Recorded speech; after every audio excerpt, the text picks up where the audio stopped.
So I think this is part of, the role of African studies, because it's one thing to critique European or Eurasian models, but if you don't know that anything else exists, you're severely limited in terms of, a lot of things operate on precedent, legal precedent, in terms of, this is what has been there, so this is what could be here. And towards the end, there was this question about using African sources. I don't know if you all recall that. Yeah. And he said, well, I was using Ghanaian sources. I was looking at the Ghana system. Now, I'm coming.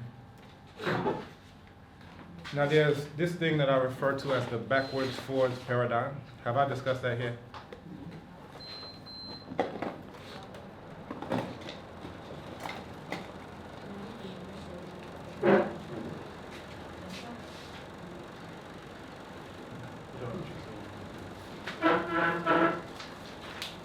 Where basically the idea is we have two options. One is to go forward towards Europe and or America, or to go back towards our village. And this is the only sources of information. So it's modernity versus tradition, right? We can either go, modernize. This is what is talked about in a little bit in Science and Oppression, this idea of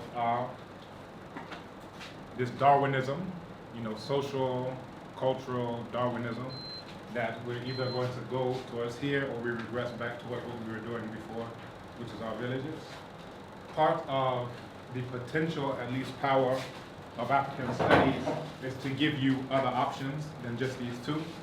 So let's say what's coming out of Europe is not the best thing for you, right? Let's say that what happens to be in your specific village isn't necessarily the best thing for you.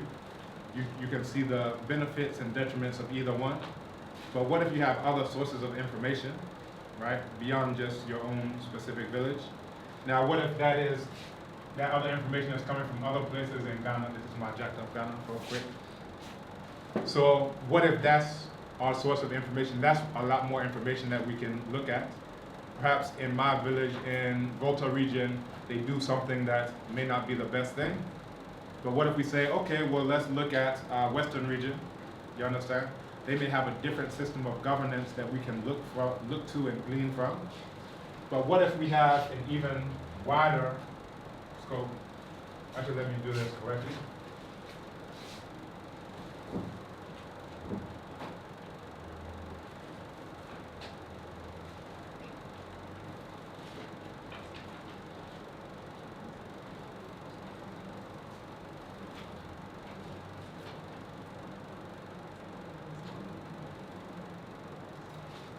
So what if we can go beyond the borders that we were given at the Berlin conference and look at other things as well, right, from throughout the continent? You're looking confused.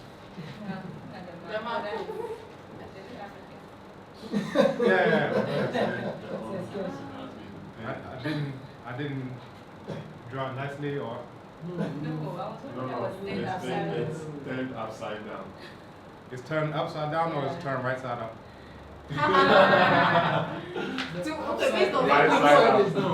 What we know, the map that we are familiar with, this one is upside down.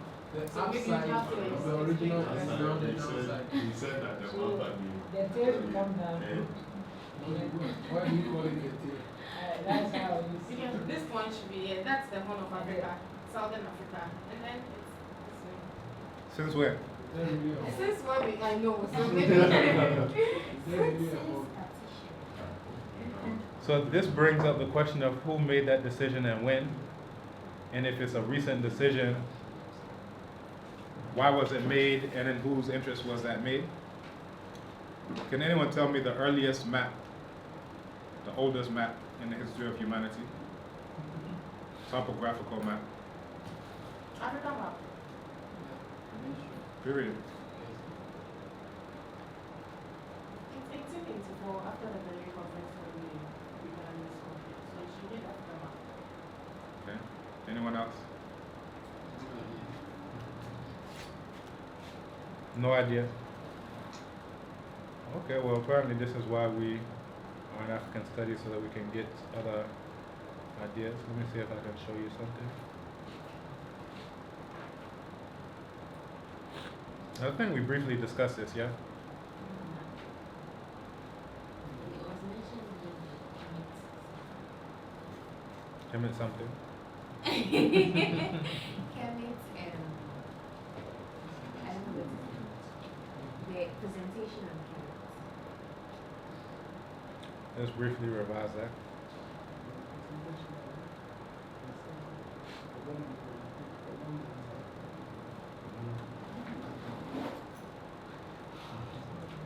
So this is the oldest map in the history of the world, called the Turin Papyrus map, because it was stolen from Africa and taken to Turin, Italy, right? And what this shows is a map to gold mines in Kemet. So this is 3,100 plus years old, right?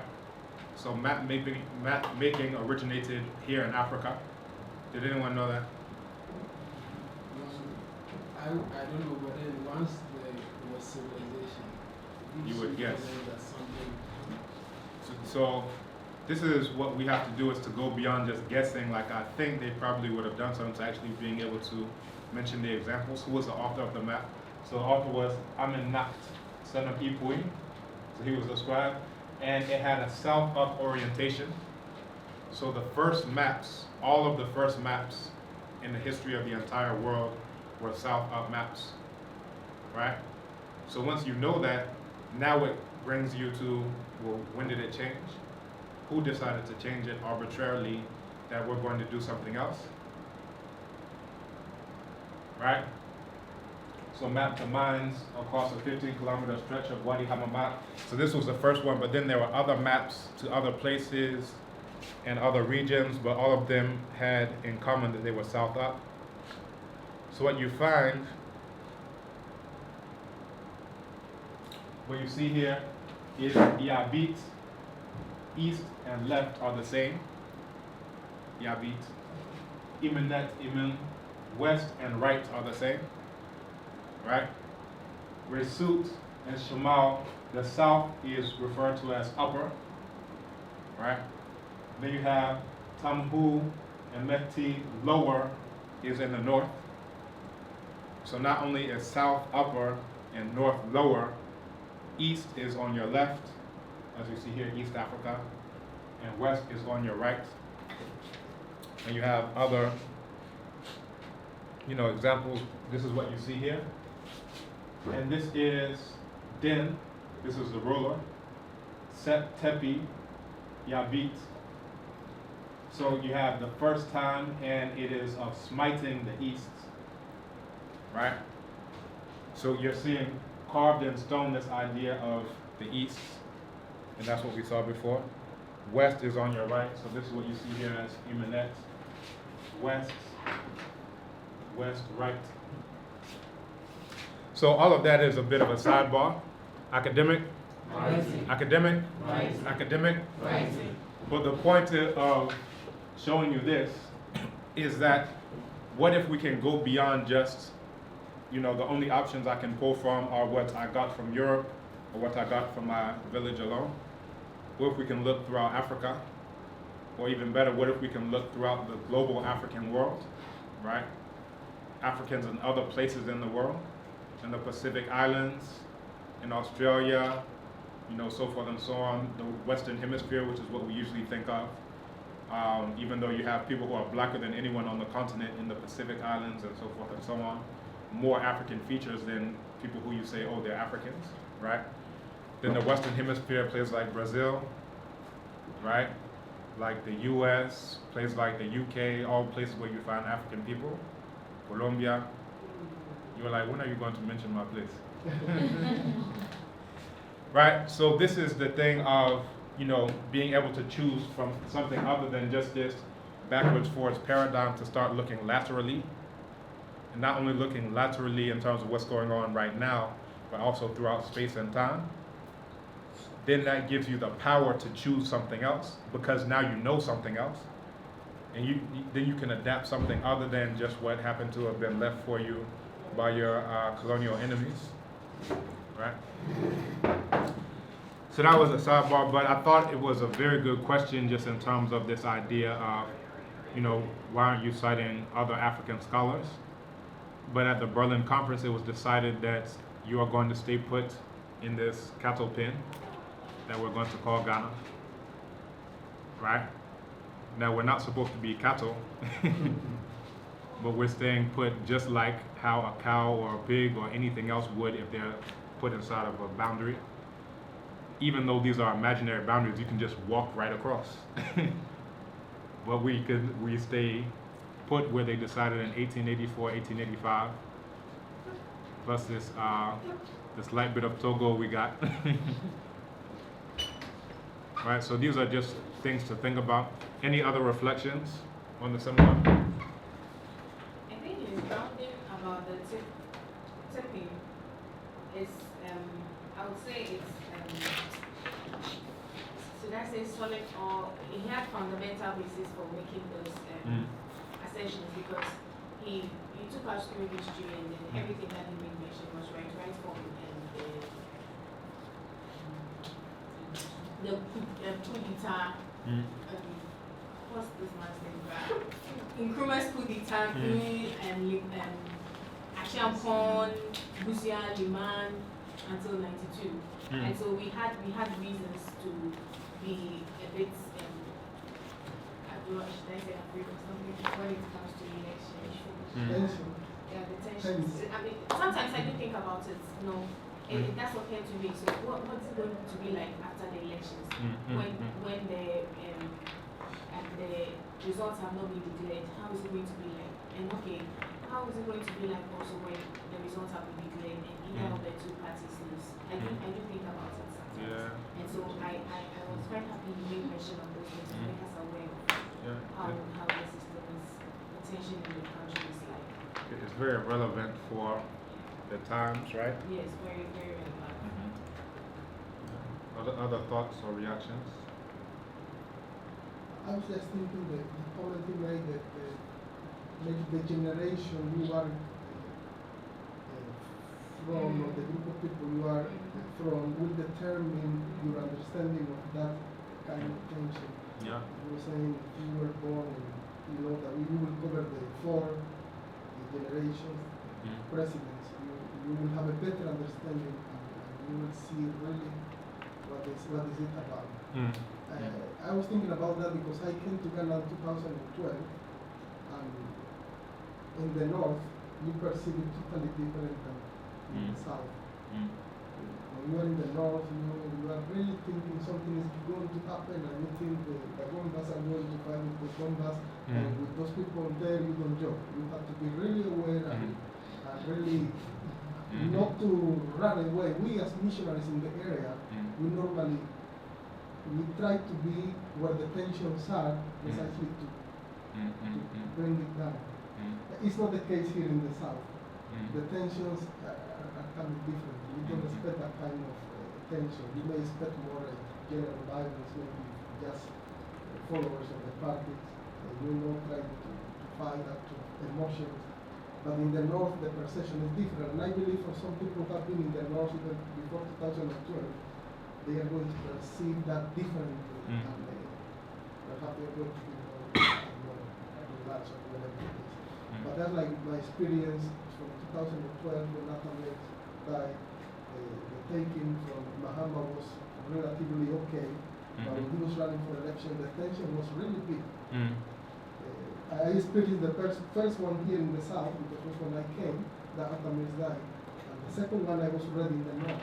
I was really afraid. I was really afraid. The tension was there. We didn't know what is going to happen. They asked us, we should go to the chief, we should go to see them, what is happening, how can we help. Bimbula, all these places of real tension, where really, it was a relevant for me to be experiencing that in those particular places. Okay. I also realized that his presentation was more or less rely on documented documentary want to appreciate where this argument that if you are not in the, if you didn't experience the circumstances in which he was explaining that to me. So, probably you have done maybe a film or something so that the reflection and that will be shown. Or why you go and miss partners tonight? We felt on the place because it was like historical, something that happened, and people who experienced this then they took to this point and not really feel that. I think he had wanted to play some videos and certain things, but he couldn't really play. So maybe that would have been a film. More abstract. Usually though, when it's time for election, people give their things and all that, but I can't relate it to what he's actually talking about. Maybe can people doing this running, having experience and but just that it's perception that I have just seen them physically. No, and then the tensions that he was talking about, like currently is basically about using guns and all, but then it's about like verbal tensions, like I don't know how to put it, but how you feel anxious about what The is result. done. Yes, that's So right. as she Yes, stated, Anxiety. yeah. But if you've not really like read a little about the history, that's why I think the woman got confused because of how historical the thing was and how he was giving the historical narrative. I think that's why she was confused because if you don't really have an idea of it, and yeah, it's difficult for you to actually appreciate. So that's why I'm thinking that because you don't really have. On my side, I really enjoyed the. Yeah, He was on point.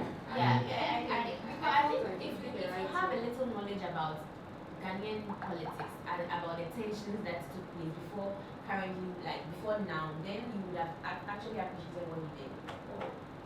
I'm more familiar with the Shankuma, all the parts, whatever happened, I'm aware, but trying to have related them to what is more democracy and then He did it.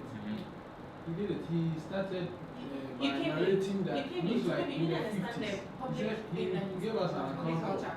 that it looks like our politics has been characterized by tension from the 50s. You understand? But he didn't, like, he just said it, that we knew the kind of exchanges that went between the dominant parties in the 50s.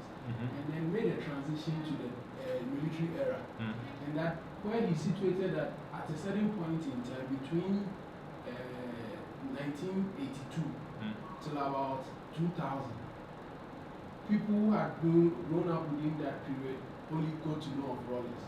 And then it looks like because of his military background, people thought that though he was exiting because of the constitutional clause which was more or less like not making it possible for him to run, he was going to change the constitution because of certain happenings on the African continent. But then we had a somewhat smoother transition. And then afterwards, it looks like he talked about where certain constitutionally mandated bodies having to declare the elections and then politicians arrogating that power to themselves to declare results when they are not, and increasing tension where the clergy and the other civil society groups had to do a lot of talking And even to just prevent the yesterday, taping. the clergy that And then he narrated to a point where Professor Mills was more or less like trying to get Ghanaians to avoid the situation in Kenya. All those were tipping tension, and then that he used to say that, well, it looks like there is, what do you call it, a false balance. And then he went on to say where there are certain points in there, people seems not to trust the electoral commissions. You get it? And then he brought it to currently instances where, like, the current campaign chairman of the NPP is said to have said on a certain platform that they were going to collate their results and declare, and that also raises an issue of tension. So it's like he was on point. And to me, yeah, he was on point that I didn't try to get a compliment because the issue is relevant. It's politics and it's in Ghana country that he himself said that being surrounded by these countries, experiencing those conflicts, Ghana has been a peaceful country. But my point is, when he was defining who is the public. It really makes mention of all these things. Media, make mention of political parties, it makes mention of all the All of them actors. cut across the public. It's just that to describe all this public, yes, the presentation could have some fit well. Something could have helped the presentation to be more, I don't know, substantial. The videos still change. Yeah, Because if okay, you had that seen would the be one of videos, the probably reasons. would have appreciated it more. Because I'm pretty sure, okay, I'm trying to be sure, but you would have maybe given us a feel of what happened on the ground. Exactly.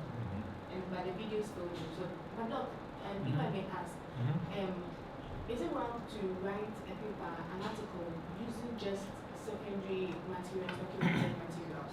It's not wrong. It's not wrong. It doesn't have They- any methodological failures. They call it desktop research. And, you know, as we were going through the different types of articles, that was one of the ones. So you can do your own primary. Some is purely theoretical. So there's no component of let me go out and see, you know, you're contributing to, you know, the theories, the ideas, or critiquing, or buttressing. So all of these, if you, matter of fact, all the videos are online. If you go back to some of them, we go through the different types of articles, so it's definitely not wrong. And it's, you know, one thing that people definitely do. Book reviews are articles as well that you can write, so we went through them in that lecture. There was something he said that in 2008 he was around, which means he's been monitoring the process.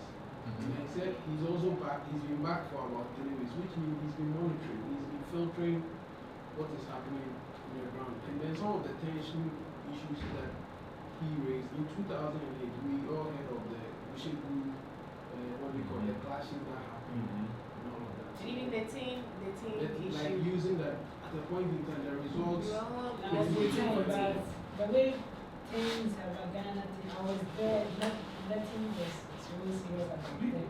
What is You your see, definition of all of us tension? were Your relying on definition of the team attention, it issues. is relative. Yeah, because What I was you in will time. see- I was in time. I know time. I've stayed in time. I know time. And the kind of picture that was submitted in Ghana about tension, but we do that in But No, you see, no, the That results, shows the they were results the were. last, Exactly, they we were were going to waiting for decide. their, exactly. So that was the tension. I They were mean, going to to be decide. Let me normal. help you. Did you remember when they were getting into time? When they were getting into time, we realized that there were a lot of stories you hear on radio stations within that area. That these people will go and say they are coming. The next thing, all those are tensions, which were feeding into the public mindset. So indeed, there were tensions. So the perceptions are the tensions. You don't appreciate there the were tensions. tensions. You don't appreciate the You tensions in trying- Ghana. It's If you like are, here, these appreciate people them. are here. because me, I seriously sometimes I do get scared. See, was that 2000? So, we've had more tension where people had to mass out at the electoral commission when they were not supposed to, with some And then toy pistols and what have you. Akwesi is even an example. But one interesting thing about Ghanaians is that we play too much, so you know we kind of form we cut jokes out of everything, so that brings down the tension to some extent. Because this US thing like this, we've cracked a whole lot of jokes from it. We laugh at it and then we move Yes, on. that And is- so sometimes when I reflect on some of these things, it Have makes you me all feel followed that- the Blacksit? Blacksit?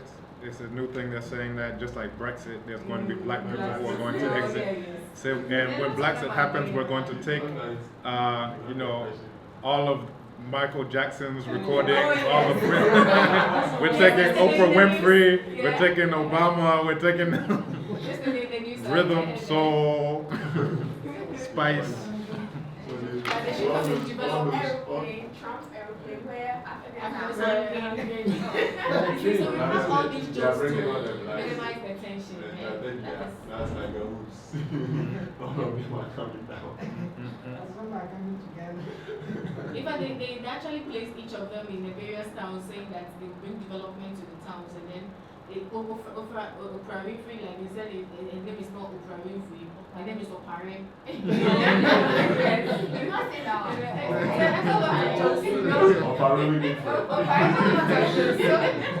These things minimize the tension, Yeah. and that's one thing that I always say that it Does it makes minimize the it. tension? It does, We it just does. laugh Because it of They course.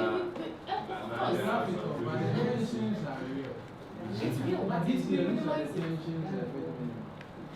Because last year, after the declaration of the results, people had to march about answer for. Mhm.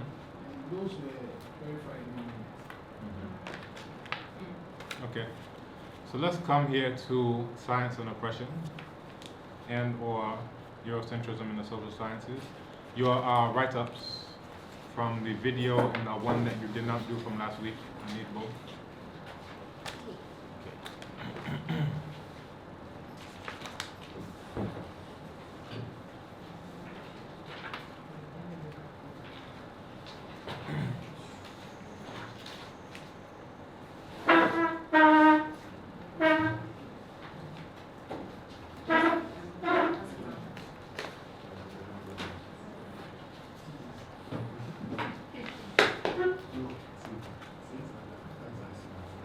Hey, what now? Hey, what now? Yeah.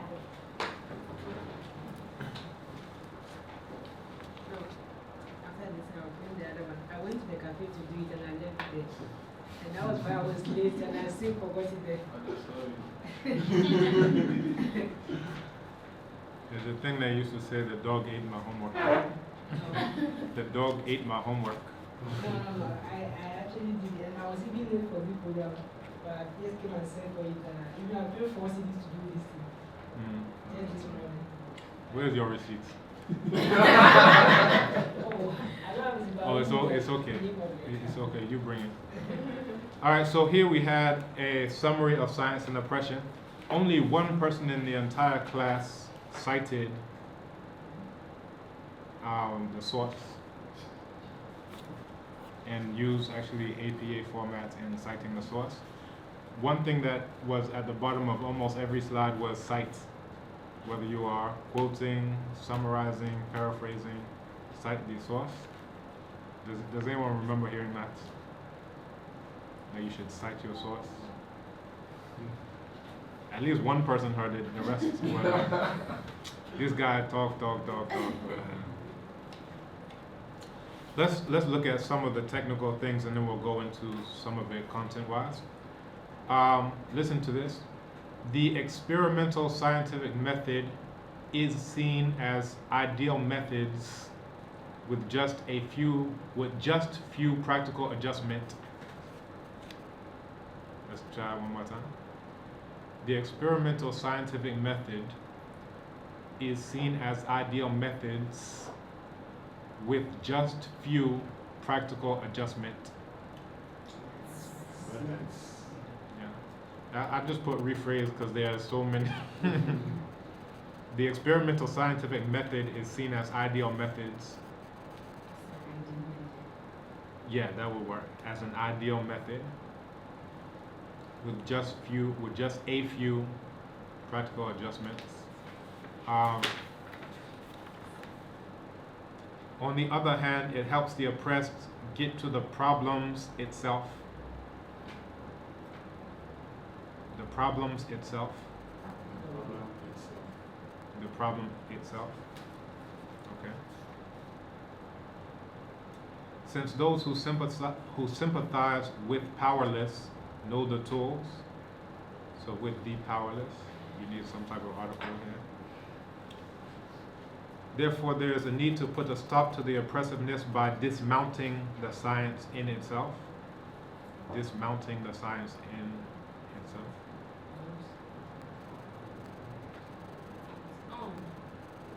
On mountain, it's mountain or mantling. Here, this is what you're looking for. Here it says dismounting the science. So apparently the science is a horse. The science is a horse, and we're going to dismount the science. Good. Dismantling the science in itself.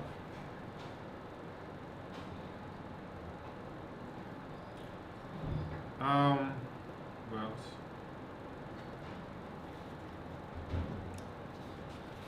Those are some. Okay, let's try this. This is another sound. There have been allies to the foreknowledge which have let, L-E-T, to the problem of enhancing collective wisdom. Let to the problem. Led, L-E-D, which is different from let. They may sound similar. It has been very disadvantageous to development. It has been very Disadvantages. disadvantageous. T It has and been very disadvantageous. yes. Disadvantageous. Disadvantageous. Here it says disadvantages. Right? So this is one disadvantage, this is another disadvantage, these are two disadvantages. But we're looking for disadvantageous. Okay. We'll come back.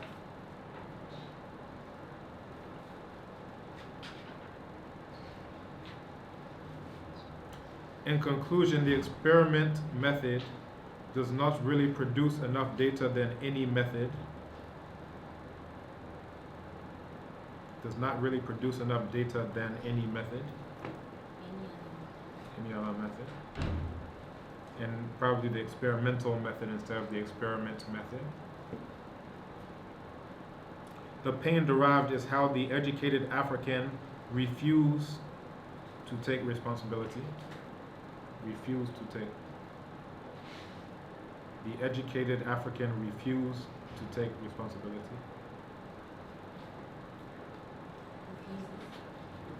Refuses, right? The educated African refuses.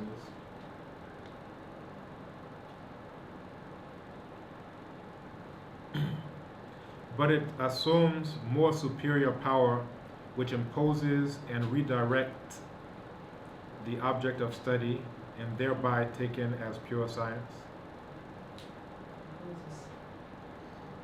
You're right, so redirects, right? So you can say imposes and redirects. Imposes and redirects the object of study and thereby is taken as pure science, right? Academic? Writing. There we go. There are a few others there. We have another one which has reared its interesting head again.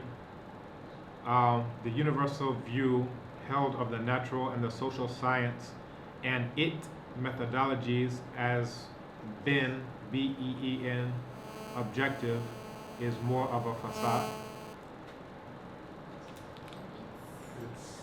Right. Did I have that? Yeah. And its methodologies has been, B-E-E-N, objective is more of a B-E-I-N-G. You remember we discussed that in class before? So, right. So that's been, we're looking for being. Right? So been, one syllable, being, two syllables, being. Objective is, and it says, as being objective is more of a facade, but then there's nothing else. So we would just say, as being objective is a facade. If you say more of a facade, it, foreshadows something else. It's more of a facade than something, something.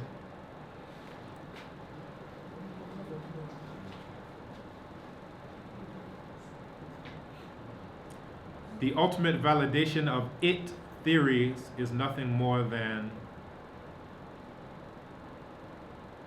of it theories. Its theories is nothing more, and then isn't there. I have to add the then myself. Is nothing more than the perpetuation of injustices through knowledge.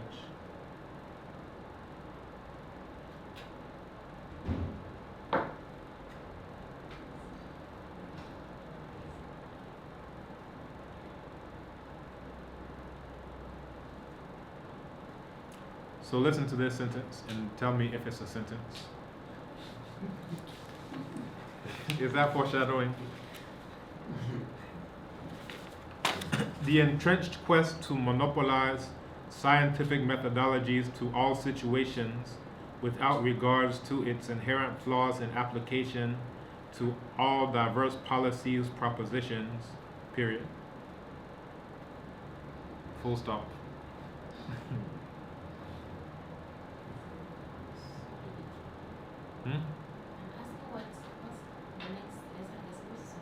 There's nothing else. That is a paragraph. It's set off as its own individual paragraph. Let me read it again because we are working on our academic. Right. Good.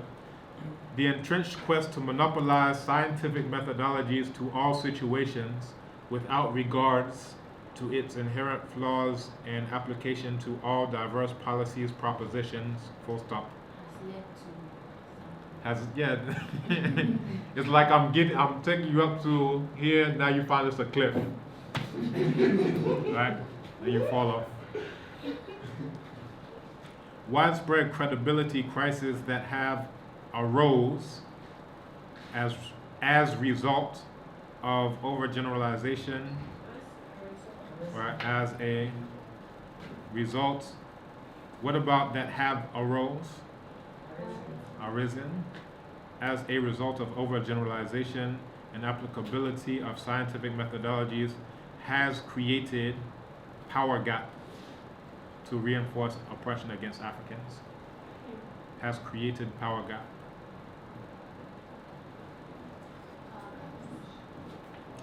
Power gaps or a power gap. Right?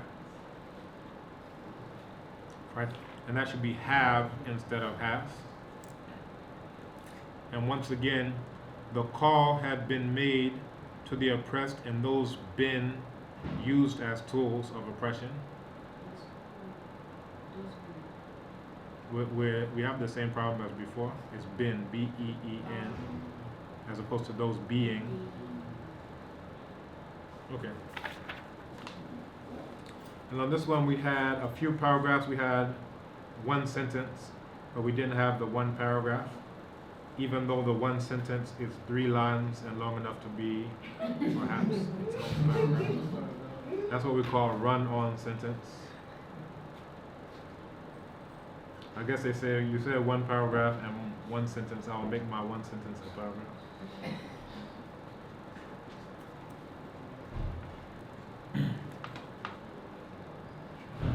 So listen to this. The principle of science as a modern form of education has been argued as a universal principle and as such could be used as a means to eradicate the Eurocentric nature of the social science. But to what extent is this true? Full stop. Full stop. To what extent is this true? Full stop. Question. Question Yes, one. no, but full stop instead of the question. Now sometimes people do this when they are clear on what they mean and they're like, I'm not really asking you a question. So full stop. Even though I'm phrasing it as a question, I'm saying what I want to say. Full stop.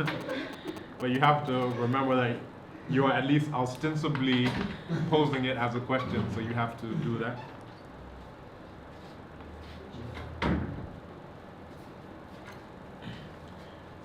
It was designed with the aim, this isn't so much technical, but I guess the thought of it. It was designed with the aim of controlling that which is classified by Westerners as unnatural. That's not quite what was said. It was saying that which was classified by Westerners through unnatural reordering, right? So it's saying that the Westerners are seeing all of you Africans as part of nature, and therefore we're going to reorder you, right? The same way we reorder uranium is the same way that we're going to reorder your societies. And this is kind of what Prof. Campbell was getting at when he was like, what is elections? What is that, right? This is an unnatural reordering of African people to say this is the single one true way of democracy. You have to do it in this way, right?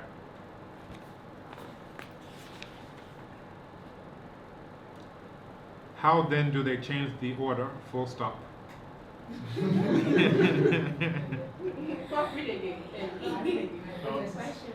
How then do they change the order? Full stop. And then we didn't change the order. Okay. We had another problem that reared its head on a few of these papers. Students are therefore torn between the philosophy of liberation and the methodology of oppression. Full stop.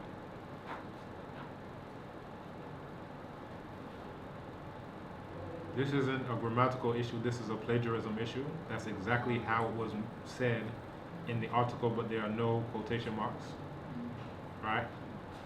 So even if you are not giving a direct quotation, you have to cite your source of the ideas. Otherwise, I'm to think that everything you wrote here are your original ideas, right? And they are not.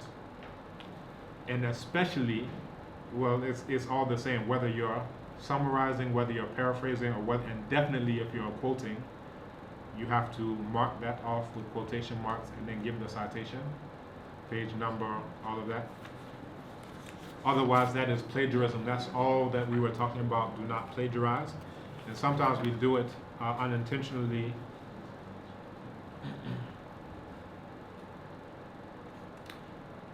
The social sciences has adapted some of its methods to suit their studies,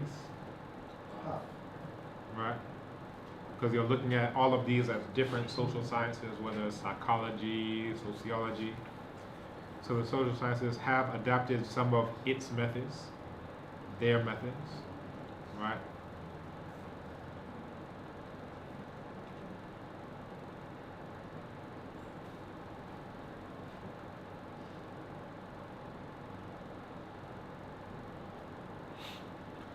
Okay, now let me put this to you.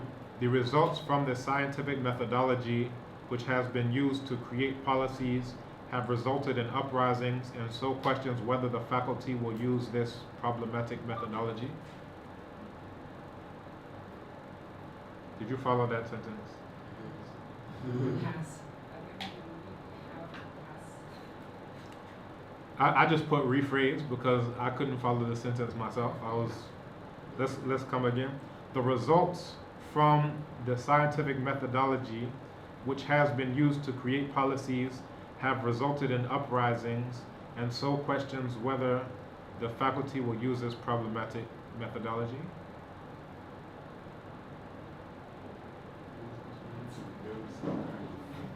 It's building to somewhere. There's a has, which we have.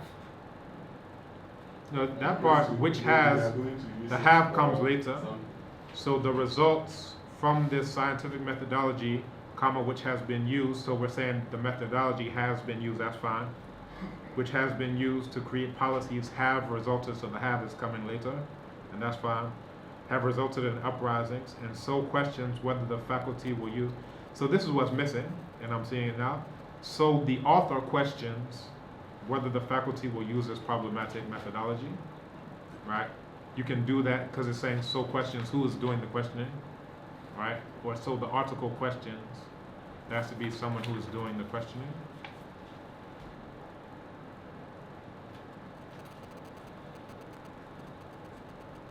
Academic? Right.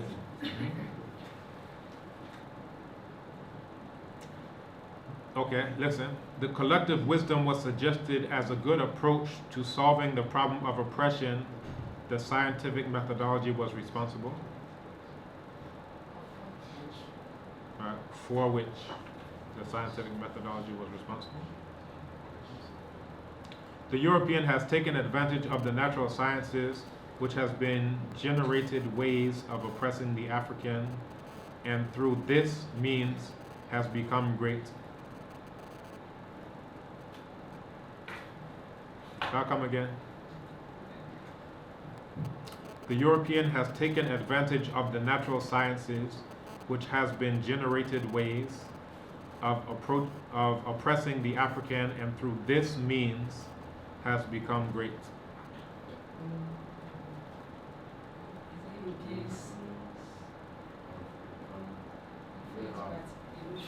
It says the European has, that's fine because it's saying generally this is what the European.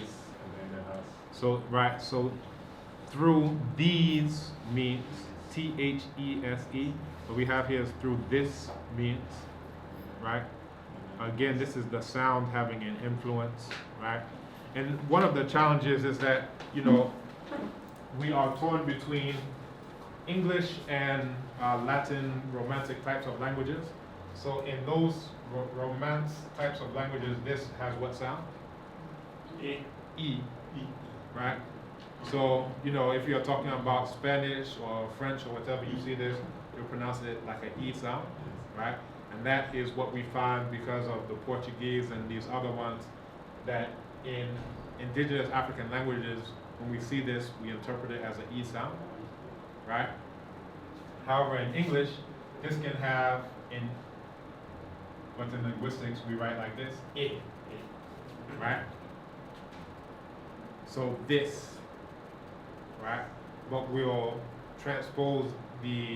we'll pronounce English as though it's a Romance language, right? A Latin type of language, right? So it's not through these means, right? This is pronounced like this, okay? So this is the summary in a sentence. Listen to this. The use of scientific methodology as a tool of oppression, full stop.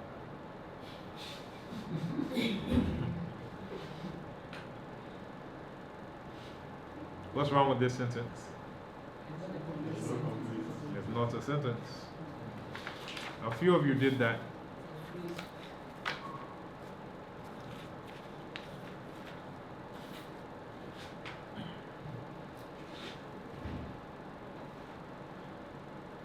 The proponents of the scientific knowledge arrogantly indicates that science is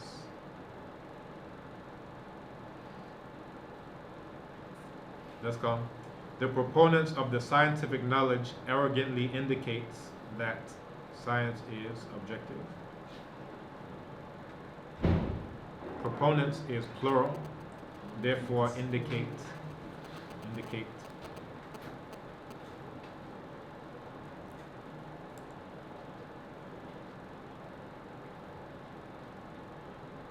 The idea that valid knowledge should be able to replicate in a different setting.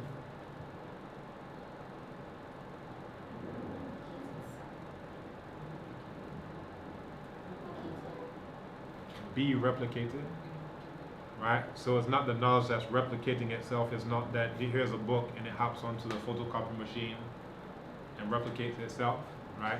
But it should be able to be replicated by whoever the researcher is.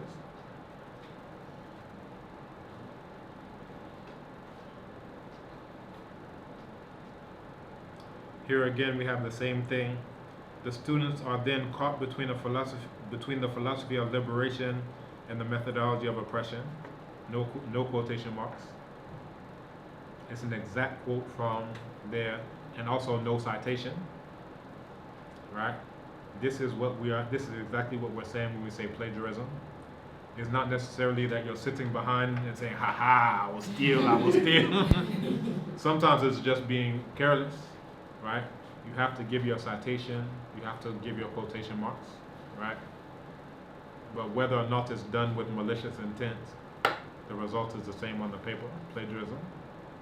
Presenting someone else's words, thoughts, ideas as though they are your own. So be very careful of that.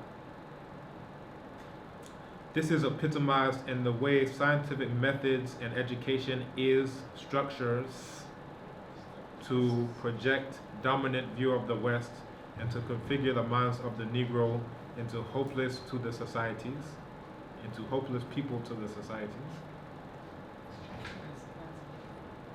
Structured, yes, you're correct. So again, this is epitomized in the way scientific methods and education are structured to project dominant view of the West.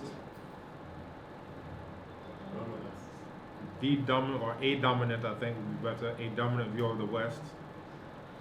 And to dominant. Yeah. Yeah. Person used Dominant.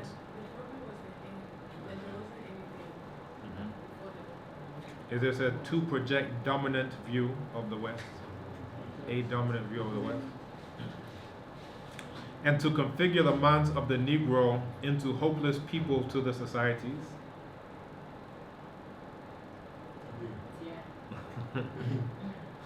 And to configure the minds of the Negro into hopeless people to the societies. Okay. I just circled to the societies and put a question mark because I wasn't sure what that was doing there. the society.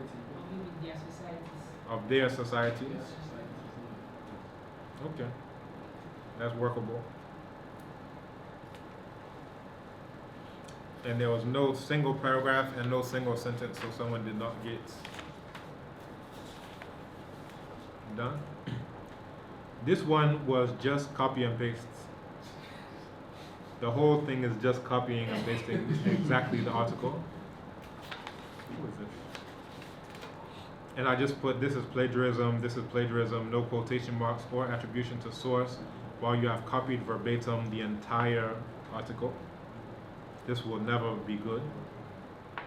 So it says, and I read the article, of course.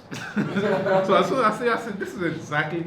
So it says, thus, if a researcher says that the fusion of oxygen and hydrogen in certain proponents and under certain conditions will produce water, semicolon, just like how it was, and another observer, parentheses, or many others, comma, after duplicating the process, reaches the same conclusion, one can then say that the conclusion is knowledge. That's exactly as it was in the article. To this end, physics is thus generally considered the most scientific discipline and the social science disciplines the least scientific. That's exactly as it was in the article. This one is the aha. This one is not the other one. This one is aha. Just copy and paste. Let me pretend like these are my own words. Yeah, the whole thing is just basically a copy and paste.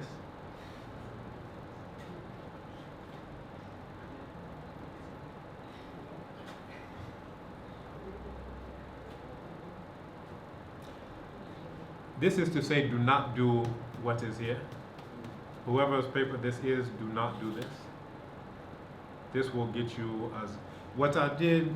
Like I've had other classes where someone has plagiarized and I've given them a 0 for the entire course.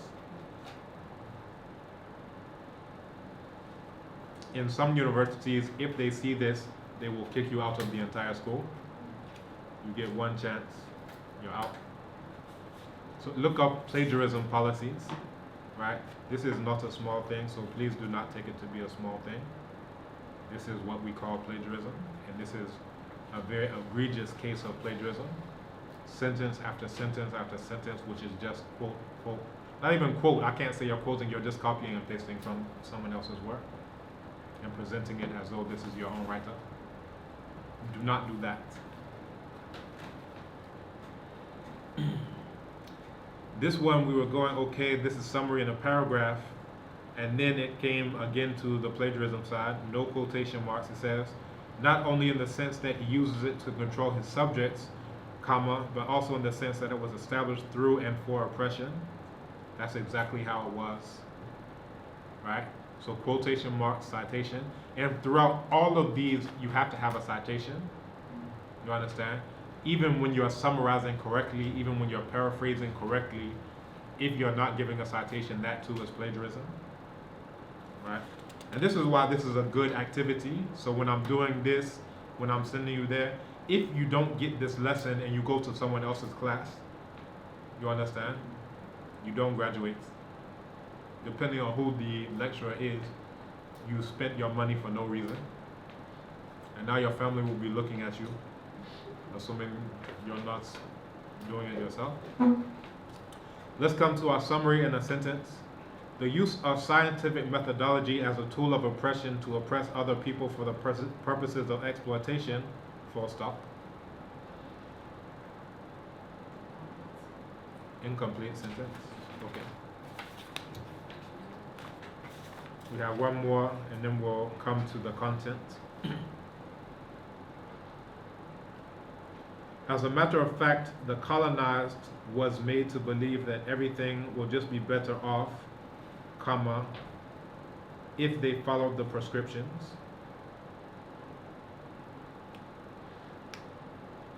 Let's come again. As a matter of fact, comma, the colonized was made to believe that everything will just be better off, comma, if they followed the prescriptions. Where, right?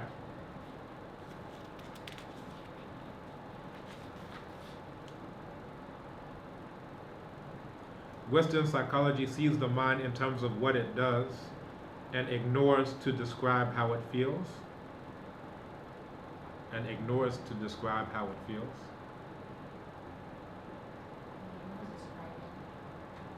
Right? Or neglects describing would be even better. But yeah.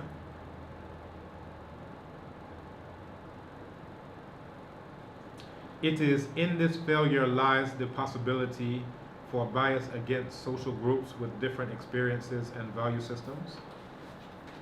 Let's come again. It is in this failure lies the possibility for bias against social groups with different experiences and value systems.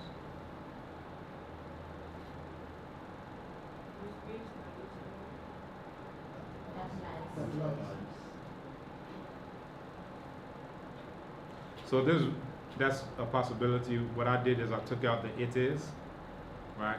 When you start off with it is, it gives you a burden to add other stuff coming later on. So I just said, in this failure lies the possibility for bias, right? Okay, listen to this sentence. Is everyone here? Academic? Rising. Academic? Rising. Academic? Rising. Yes, all for one for all.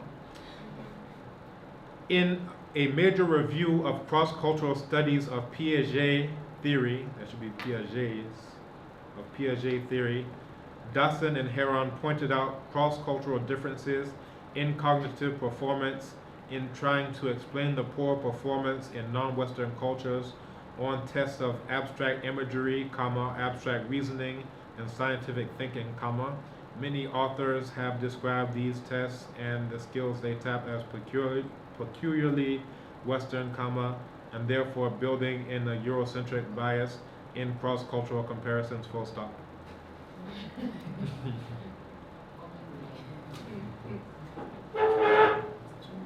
It's way too long. That was one full page. Without a full stop, not quite, but probably you can make that into 2, if not 3 sentences. Oh, someone wrote my name like Badele is off. So if you see this one, this is off. It's the same thing as seeing this one. Right, so Yoruba, they write the R like this.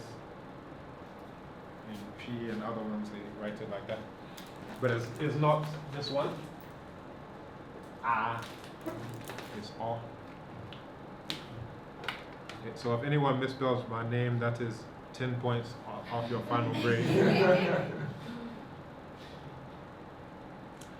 The analysis of ethnocentrism bias in these 3 disciplines reveals strong manipulation in the conception social science by Europeans. Conception of.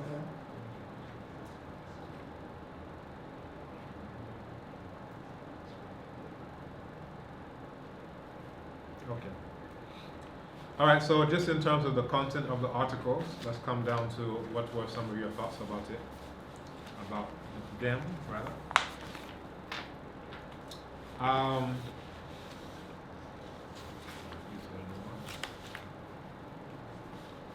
The one from the video, was it a presentation? Well, was the Yeah, video? because I couldn't cite that one. I didn't know how to, whether it was like a seminar like this, the one we do on Thursdays, or so even though I mentioned his name in the course of my writing, but I couldn't cite reference him at the end of the paper. So does that mean you didn't go online to find out how you cite personal communication, how you cite online multimedia, how you cite? So if I'm sitting here talking to you, you can cite me? Did we know that? Did anyone know that? No, I know about personal communication. End notes, I checked end notes. Okay. I checked few end notes. Right. I saw personal communication, I saw physics and all that, but I didn't see Film. seminar, film. That one is there.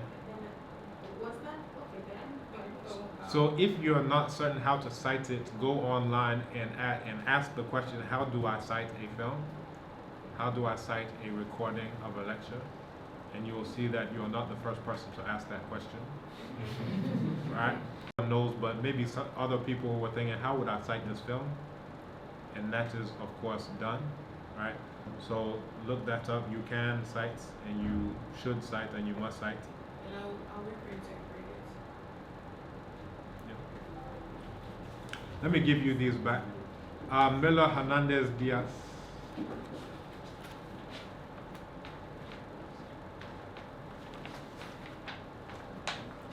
Gertrude Sarah Edu.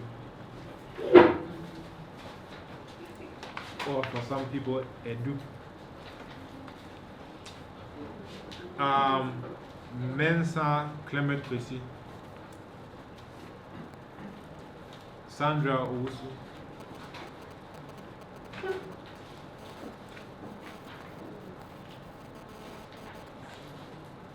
Wilhelmina Tete. Tete. Tete. Tete. Okay. Echo Khan. Kwame Ofori. Do you do Ofori or Ofori? Ofori. So, me, I know Ofori to be the quote unquote correct way. It comes from Fori, respect, nobility. But I've heard people pronounce their own name as Ofori. And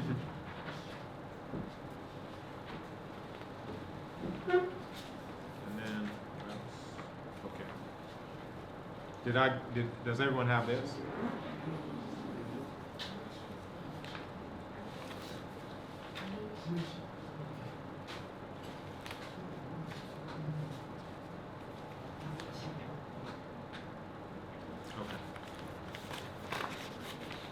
All right, so let's discuss briefly science and oppression, Eurocentrism, and the social science, and we'll go into Theophilo Obenga.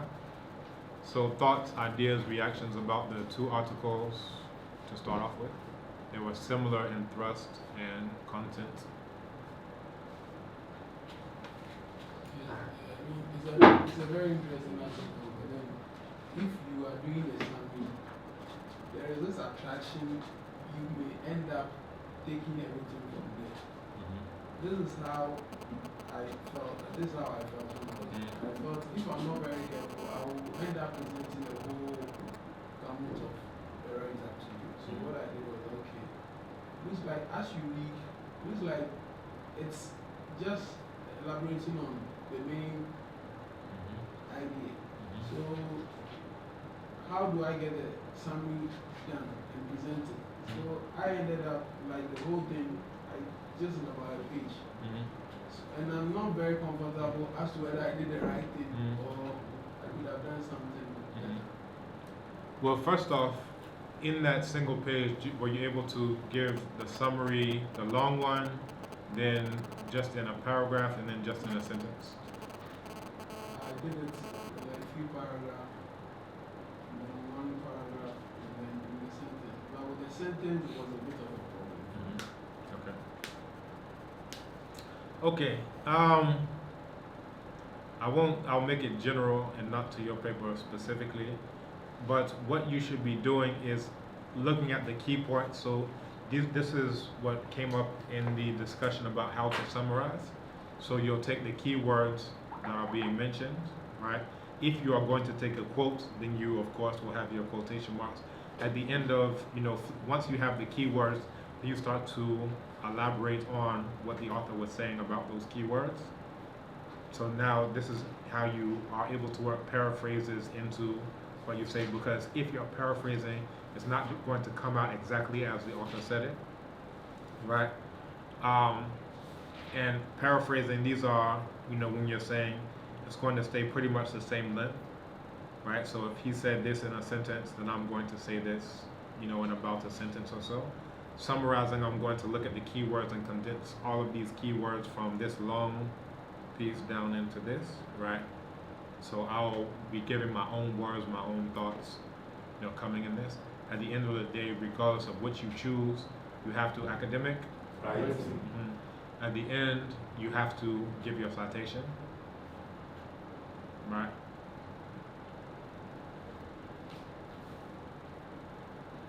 Does anyone think that the content is relevant for your academic career? And how so? If so, how not? If not? I think it was really clear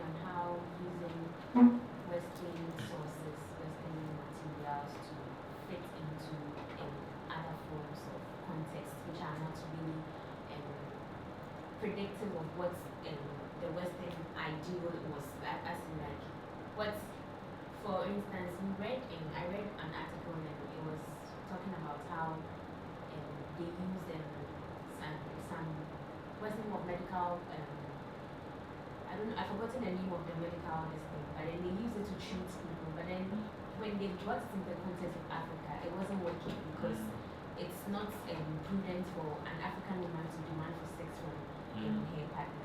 So if we use such methodologies to actually fit into the African context without actually looking at how the situation is there and the context in here, we will actually end up drawing a false conclusion or like you don't really attain what you actually wanted to. So you've taken it out of context. In Eurocentrism in the social sciences, it gave the example, I think we mentioned it here in this class, about Kwele people in Liberia. And it was saying that, okay, the researchers are trying to see how well people understand categorization. So they gave them, some tools, they gave them fruits, vegetables, whatever. And they say, okay, categorize these. And they always would categorize them into functional groups. So they would put a knife next to a orange. They would put a machete next to coconut, or a hole next to a yam, right? And the people are like, what's wrong with these people? They are so stupid. Why aren't they putting the tools all together? Why aren't they putting the fruits all together, the vegetables all together, tubers even together? So, then eventually the exasperated researchers say, why are you doing it this way? I said, this is how a wise person would do them, right? Wise in the sense of, I know from experience to get at this, I need this, right? Whereas a child would just say, all of this goes into my mouth. I don't know where it comes from, just put it in my mouth, right? They say, okay, well, do it how a fool would do them. Then they got all their expected groupings, right? A fool just thinks all of this is metal, clang, clang, throw it on one side. All of this comes from a tree, put it all on one side. They don't understand the process by which you get to it. So this goes to the heart of even ideas of categorization, and that how these categories are not necessarily universal. And this is before we even touch on what language, let's say you're doing standardized tests, what language is the test going to be in? That's a very subjective decision, right? So if it's going to be in English, then someone who perhaps is a native English speaker will already have an advantage over those whose first language may be Ebonics, right? Quote unquote, black English, as opposed to someone whose first language may be Yoruba, or Wolof, or Ga, or Chi, or Ewe, or anything else, right? So just to make that decision of, I'm going to phrase the question in English, it privileges the fact that you have to know all of these English words. So I'm not necessarily even testing your intelligence, I'm testing how colonized you are by the English, right? That's before we even say, all right, let's say you're a native French speaker and I'm giving you a test in English, right? That doesn't mean you can't cognitively think or categorize or do any of these other tasks. It means that you haven't been colonized by the English well enough yet. I hope you understand. So again, the heart of these articles is making us question the degree to which some of these things that are said to be objective are actually objective or neutral. Because every single stage is a subjective decision, right? Why am I going to research into this? I'm going to do it in order to justify oppression that we're already doing. Why am I going to say this is the way to know and you have to do it in this way? Why am I going to accept that? All of those are subjective decisions. Other thoughts?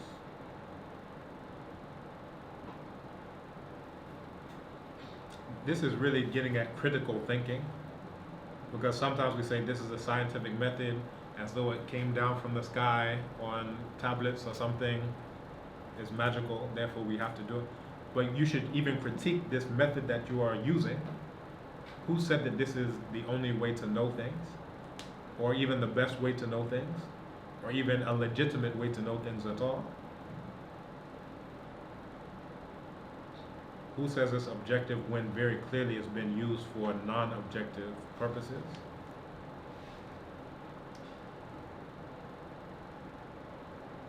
Other thoughts?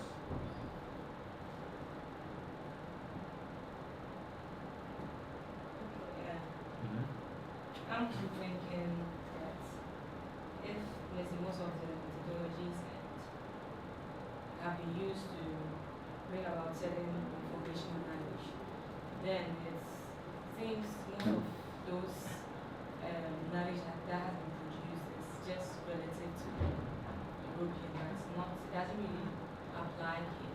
So then why would we also be dependent on is it that kind of knowledge in just trying to solve problems here than let's say African also trying to create their own methods and theories and some conceptual frameworks to better solve certain problems. Yeah, that's the point, really. Why are we doing that? Why should we do it? Why must we do it?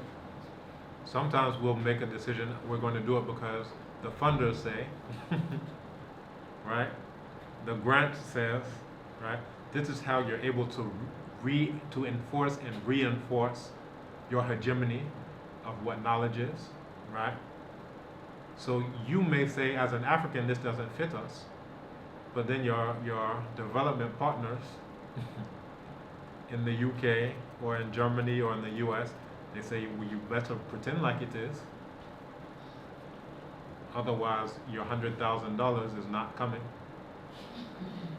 Right? So this is how people are bought and sold in academia, and how you are taken from addressing things that are relevant for your people to further legitimating all of these structures of epistemology. What is knowledge? Right? What makes it legitimate? So now you have decisions to make, right? If you're, and that's only one of multiple factors, your esteem in the academy, you know, your funding, there are so many other things that can all play a part in it. But even if you are bold enough to critique what they're saying, you can still be drawn back into it by these other ways. Oh, this isn't a real scholar, right? If you're not using Piaget's theory of social development of children, then, right? So you have to make a decision. Some people in the academy have already been bought and sold. Let's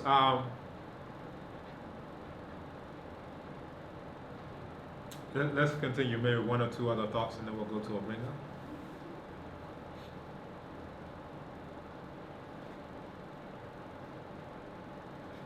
Also, in the case, you realize that it was stated that there was not much concern about the variety of cultures that people have, and then coming out with a kind of policy or maybe a knowledge that reflect the needs and aspirations, the values of individuals. So it's like one projects his or her culture as the dominant one, and he's been forced on others. Then you are forced to assimilate yourself or to align yourself with before you can solve your basic problems. Yeah. Yeah. This is, I want to bring up this idea of what are your objectives, right? Because your determination of what your ultimate objectives are going to be in your research, in your writing, and anything else, your own goals and objectives are subjective decisions that you're making, right?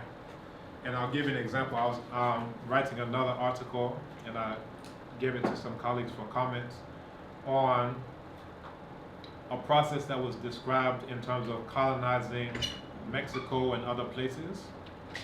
And it was talking about how at that time they were using a religious methodology to accomplish it.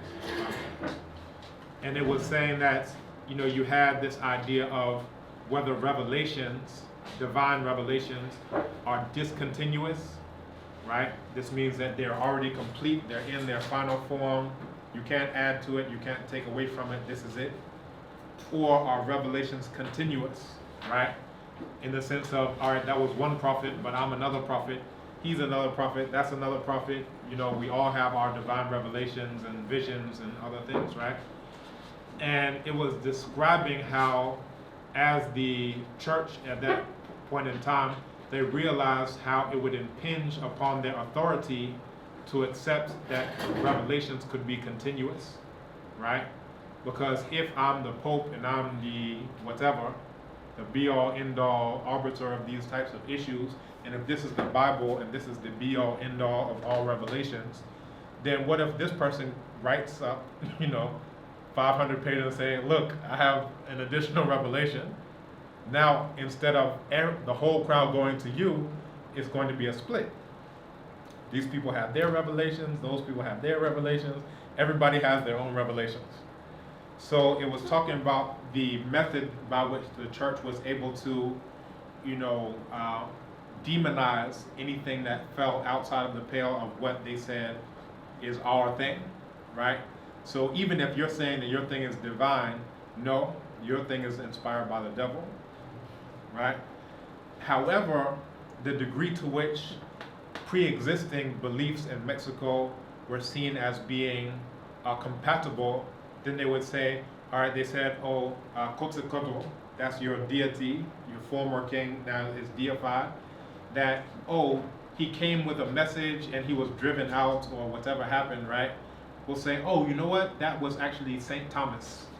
Quetzalcoatl and St. Thomas are the exact same, and the degree to which people have other practices, those are the enemies of Quetzalcoatl who drove him out, right? So you're going to co-opt certain aspects that you can find parallels with and say, that one is okay, but the ones that you can't control, you will demonize those things, right? But all of these things, this is an example to say, what are your objectives? If your objective is to be the sole authority, then that will determine what methodology you're going to use in order to perpetuate the objective. None of it is neutral. I'm saying I want to be the sole authority and everyone has to come to me. I'm the one way, truth, and light. You understand? So if that is my objective, now everything just becomes an instrument in accomplishing that goal, right? So we take it from the religious divine, hierarchy of being. We discussed this, right? The divine hierarchy of being. No? This is what they use to justify oppressing African people, or one of the many methods that they use. And we're talking about Pale Eurasians using this. So this is they call it divine hierarchy or chain of being. So it goes from, God is at the top. Underneath that you have angels or saints, however you want to. Then underneath that you have, man. Underneath that you have woman. And then we should put here white.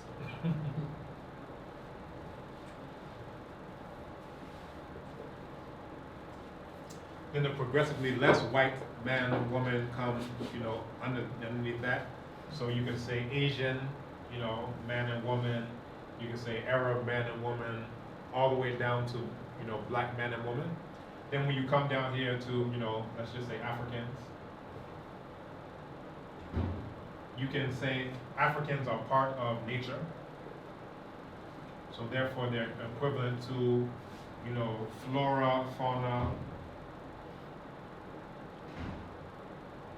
And it was only just about 50 or so years ago that in Australia, the indigenous people stopped being classified legally as flora and fauna.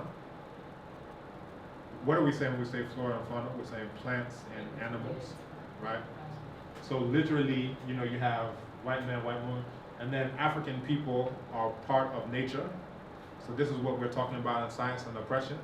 Therefore, the same thing that I do with uranium is the same thing I do with African people. I reorder them. And then there's a degree to which African people accept this reordering. So when you're going to your churches that they established, you're saying, I've accepted this reordering, right? And the idea is, you're going up this chain, up to higher and higher levels and states. Now, what the Pale Eurasians did, then we can say, all right, underneath that you have rocks and whatever else you have. They decided that we're going to do a similar thing, but slightly different.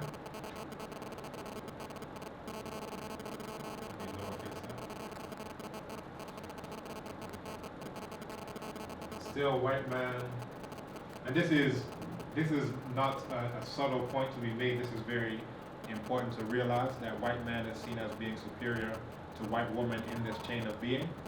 This is where you get mythology of woman being created from the ribs of man and all those things. All those are part of the Eurasian worldview, right? Whereas when you come to Africa, you have ideas that in the origin there was a primordial water, which is a metaphor for the womb. So if you look at ancient Kemet, you go to Dogon, there's this idea that there was, in the beginning was this primordial water.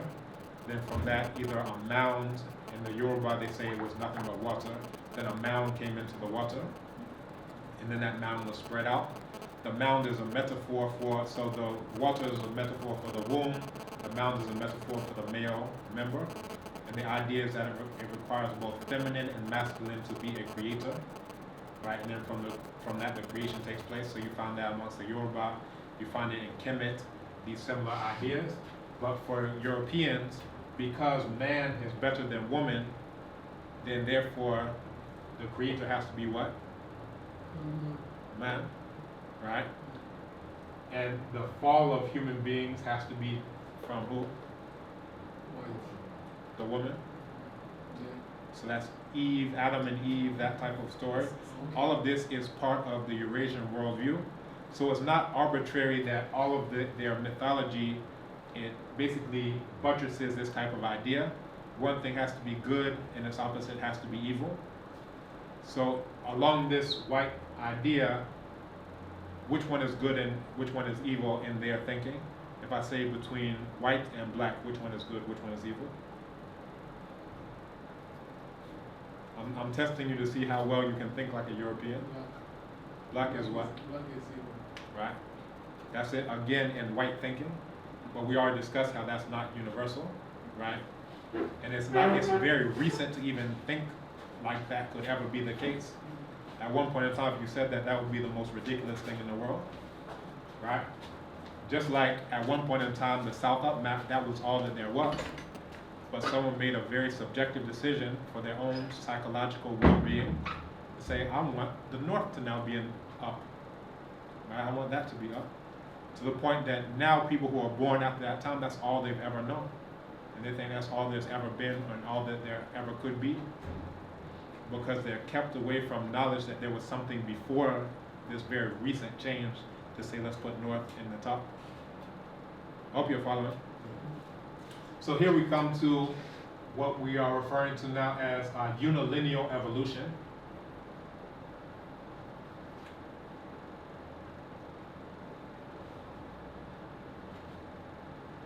And this is also part of what is referred to as social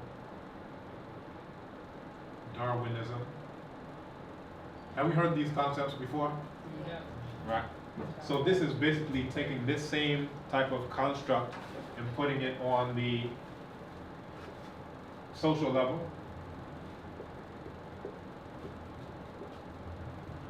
So you go white man, then white woman, then underneath that, the progressively blacker you get, the lower and more primitive you get.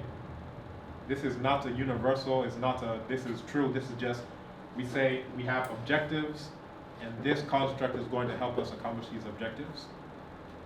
There's nothing scientific about any of these things, but this is now social science. And not only is this what's being perpetrated as social science, this is what we're operating off of. So when we say we have a development agenda, we're saying we're going to develop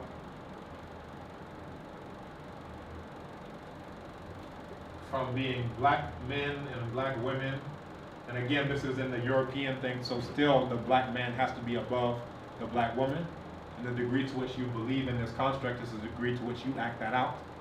So as opposed to the creator being both masculine and feminine, right? Maulisa, right? Atana nyongmo, aurade nyankopon, amen, amenet, and so forth and so on, all throughout the continent, this was the idea. So as opposed to that, where it's a combination, complementary opposites, we're replacing that with one has to be good and the other has to be bad. Right? So as you adopt this model, and in between you say, you know, the Asians are here, you know, whatever type we're talking about, Arabs, all the way down to black men and black women. But basically the idea is the same from here to there. And as you're wearing your European clothes, you're saying, I agree with this. I've gone from my primitive Africanness towards whiteness. I'm becoming more and more white. As we stop speaking indigenous African languages to speak European languages, and there are various ways that they enforce this with rewards and punishments, right?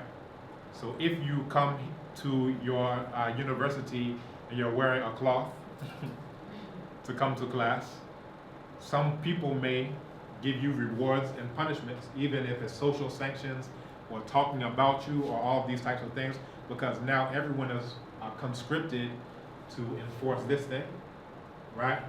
If you go to your job interview and you're wearing a raffia skirt, like a comfort, this is a system of rewards and punishments, and you yourself are going to make a cost-benefit analysis, right? In every single thing you do, what you wear, what you do, what you look like, what you will make your hair look like. But to various degrees, this is saying, I accept that this is true, right? And I'm going to go from my primitive state in the village to now become more and more like an imitation white person. And then there are economic benefits, academic. Right. There are economic benefits to accepting that model, right? Because once you accept that that's true, then you're the one who we're going to give a job.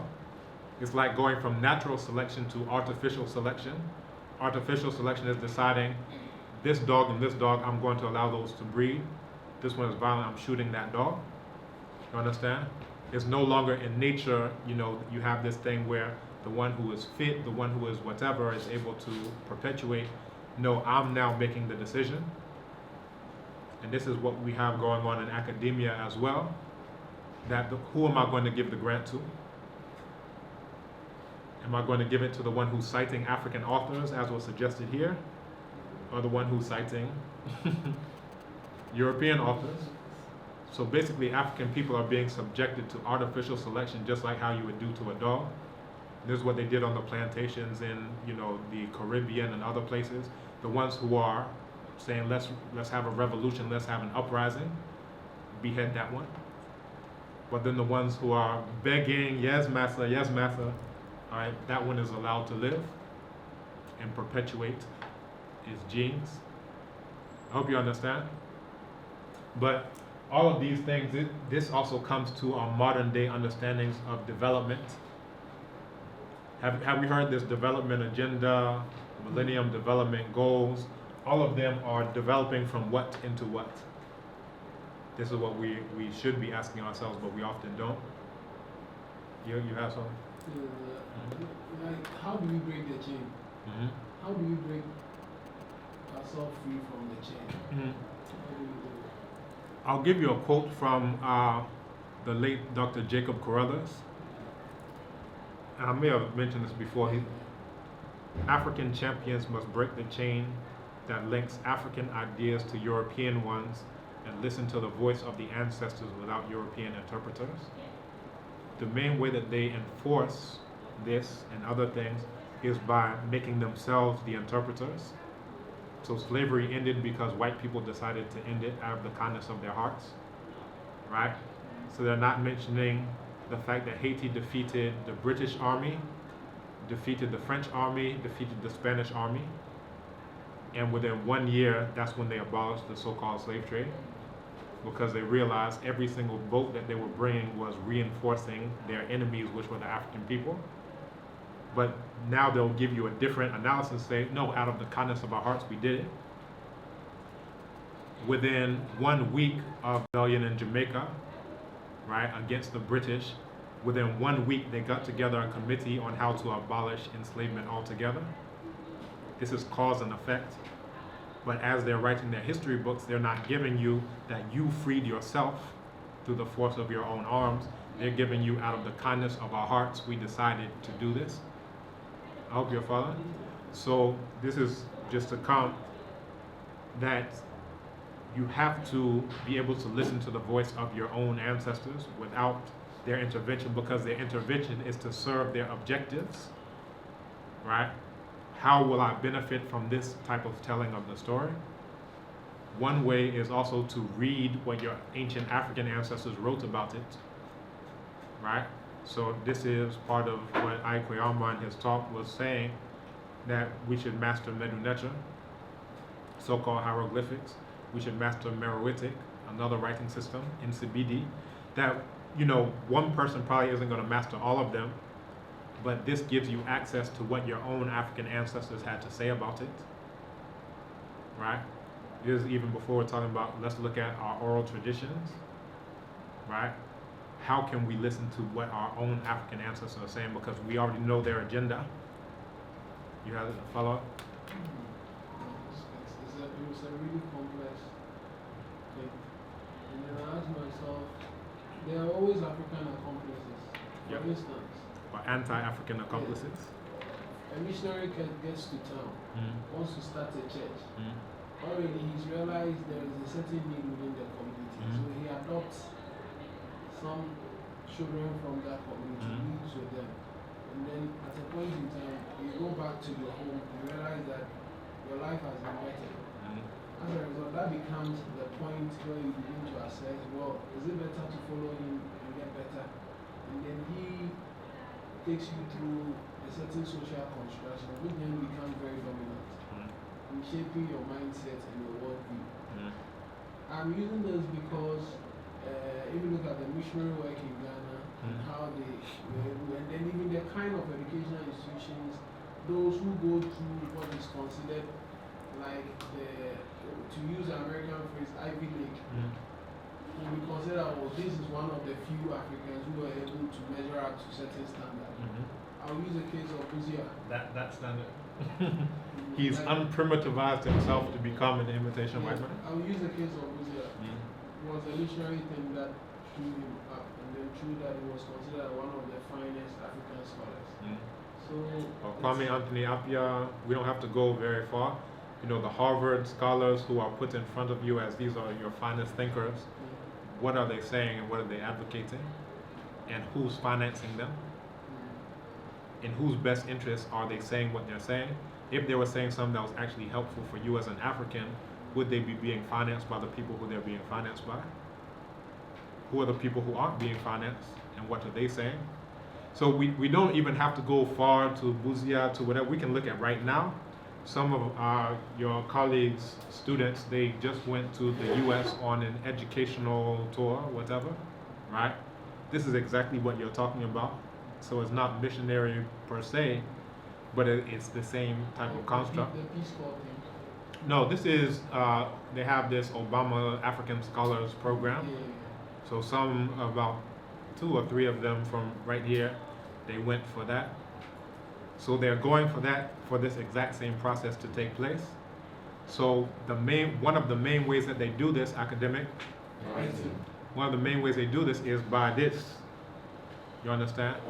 When you say sellout, they're saying you're being sold, something is being sold, and something is being quote unquote gained, at least on an individual level, but perhaps to the detriment of all the other Africans.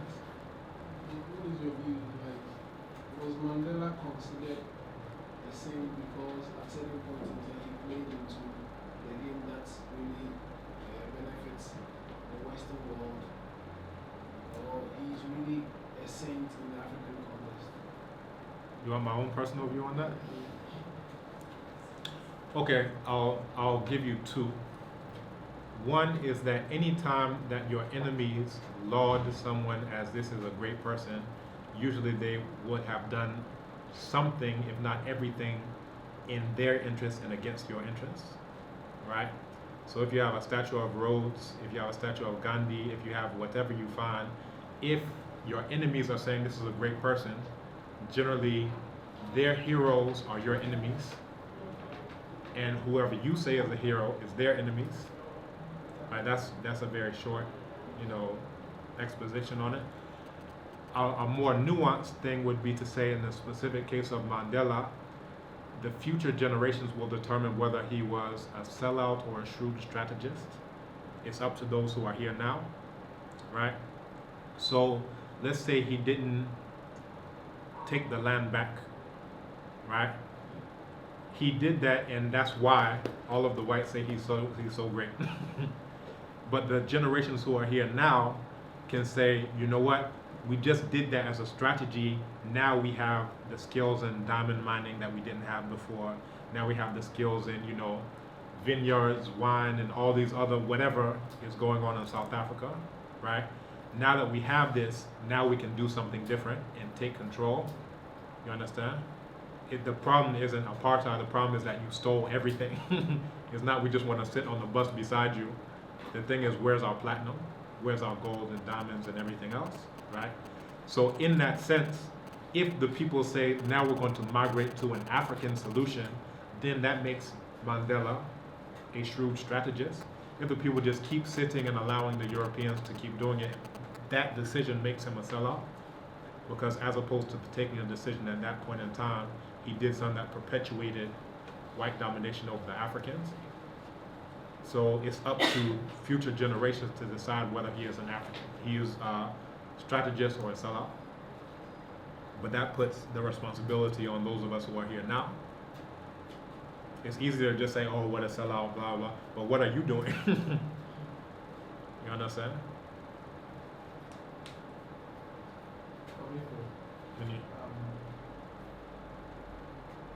We learned that the West came to us, and this is what we have.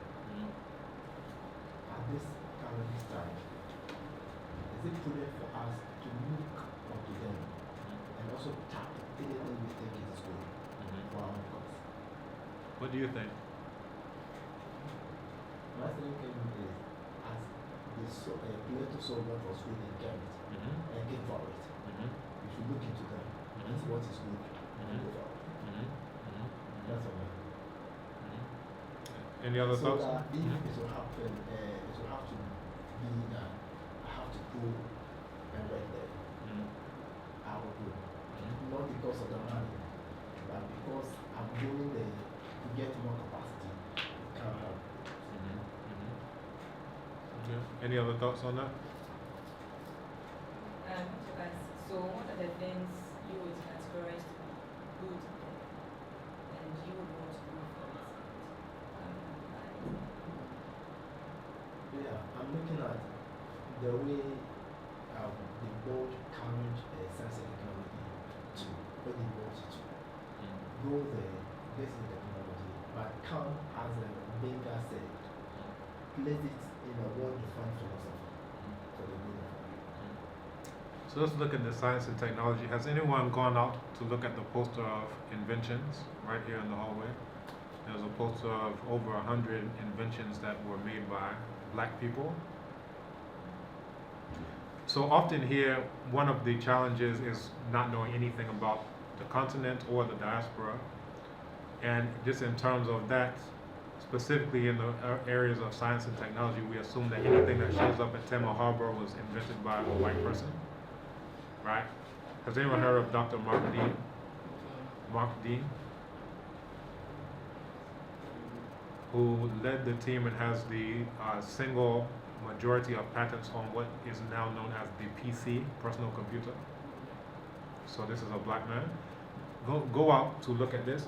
So when we're even thinking, well, I'll come directly to what you're asking, but even when we think about science and technology, the origins of science and technology were here in Africa. And then the things that we think are modern science, modern technology, oftentimes were also invented by African people. We have to know, and these are documented, patent numbers, all of these things you can actually research this person, this person, this person, this person to verify, right? Now, in terms of whether things that are coming, you know, we see the good and the bad, I think that the challenge would be looking at how Europeans were able to manipulate things to serve their interests. So at one point in time, they took, for example, the Holy Trinity wholesale, right? So that was Asar, Aset, and Heru, the Father, the Mother, and the child.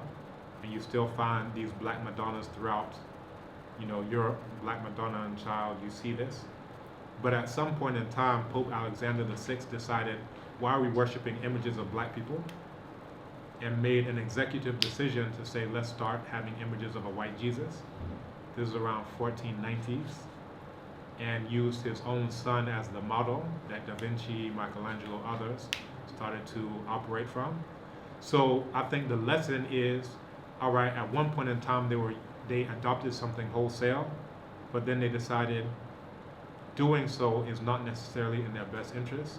So our question would be, to what degree, right now we adopt most things wholesale from Eurasians, right? Even the white Jesus.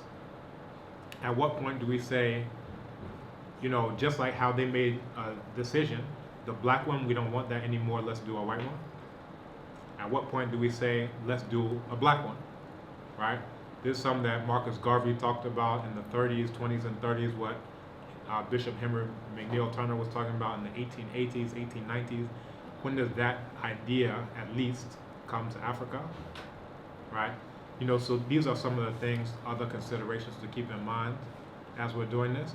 But you gave us a good segue into the Theophilo Obenga talk, thoughts, reactions, ideas. Was everyone familiar with that information already? No? Plato, Aristotle, Diodorus. Have we ever heard of any of those Greek names before? Yeah? Socrates, Plato, Aristotle, we've heard of them, but we didn't. So this is one of the things in terms of African studies, right? Is that whatever the subject is, you should ask yourself, how does it relate to Africa? How is it relevant to Africa? How is it relative to Africa? So the way that we get our miseducation is they just show a picture of this white man and say, just pray to him, he's great, he's called Plato. You understand? But our first question would be, well, who was Plato in relation to African people? If we ask that question, then we would start actually reading what Plato said about African people, right? And that would take us to all of these documented quotes. You can read the Greek, the original Greek. You can read the translations. You can verify across various sources. Say, wow, this is what Plato had to say. You can do the same for Aristotle. You can do the same for all of them. Diodorus Siculus, all of them, right? But we don't think in those terms. So they just say, pray to this white man, and we say, yes, Plato, you are wonderful. Yes, Aristotle, you are wonderful. And we never actually read what they say. Same thing about the Gandhi issue, right? We're just taught, pray to Gandhi, he's this pale Eurasian, he's wonderful. And we never ask, well, what did Gandhi have to do with African people? How did he relate to African people? How is he relevant to African people? How is he relative to African people? If we ask those questions, we would start reading his own words, right? We would start reading documentation on his own actions, how he fought against the Zulu people on numerous occasions, how he fought against the black Dalits of India, right, to disenfranchise them, because we would be asking, how does he relate to black people? But the argument you're raising looks like every individual is shaped by his social circumstance. So, with the issue of Gandhi, I think the social circumstance that surrounded his emergence must have shaped him. Well, every human being may have his flaws. For instance, as we see the whites to be too oppressive, we should also look within ourselves to see what weaknesses within us are they exploited, and what good thing about them that has made them to exploit us, and then get to handle and see, well, to hell with it. We're not going to go with that path. This is what positives we found about them that is within us. This is the negative within us, and then we can use that to go on. Because the construction that is going on, you can understand. The movies that one watches from infancy has a certain influence on you, of which, as a people, we don't seem to appreciate the fact that these things ingrains in you a certain attitude. The books that you exposed to growing up also have a certain influence in you. The illustrations are sometimes made for it to look like these are white. All those things work on your psyche. So it's not an easy thing. It must be a concerted approach, and then it has to be defined from a certain perspective.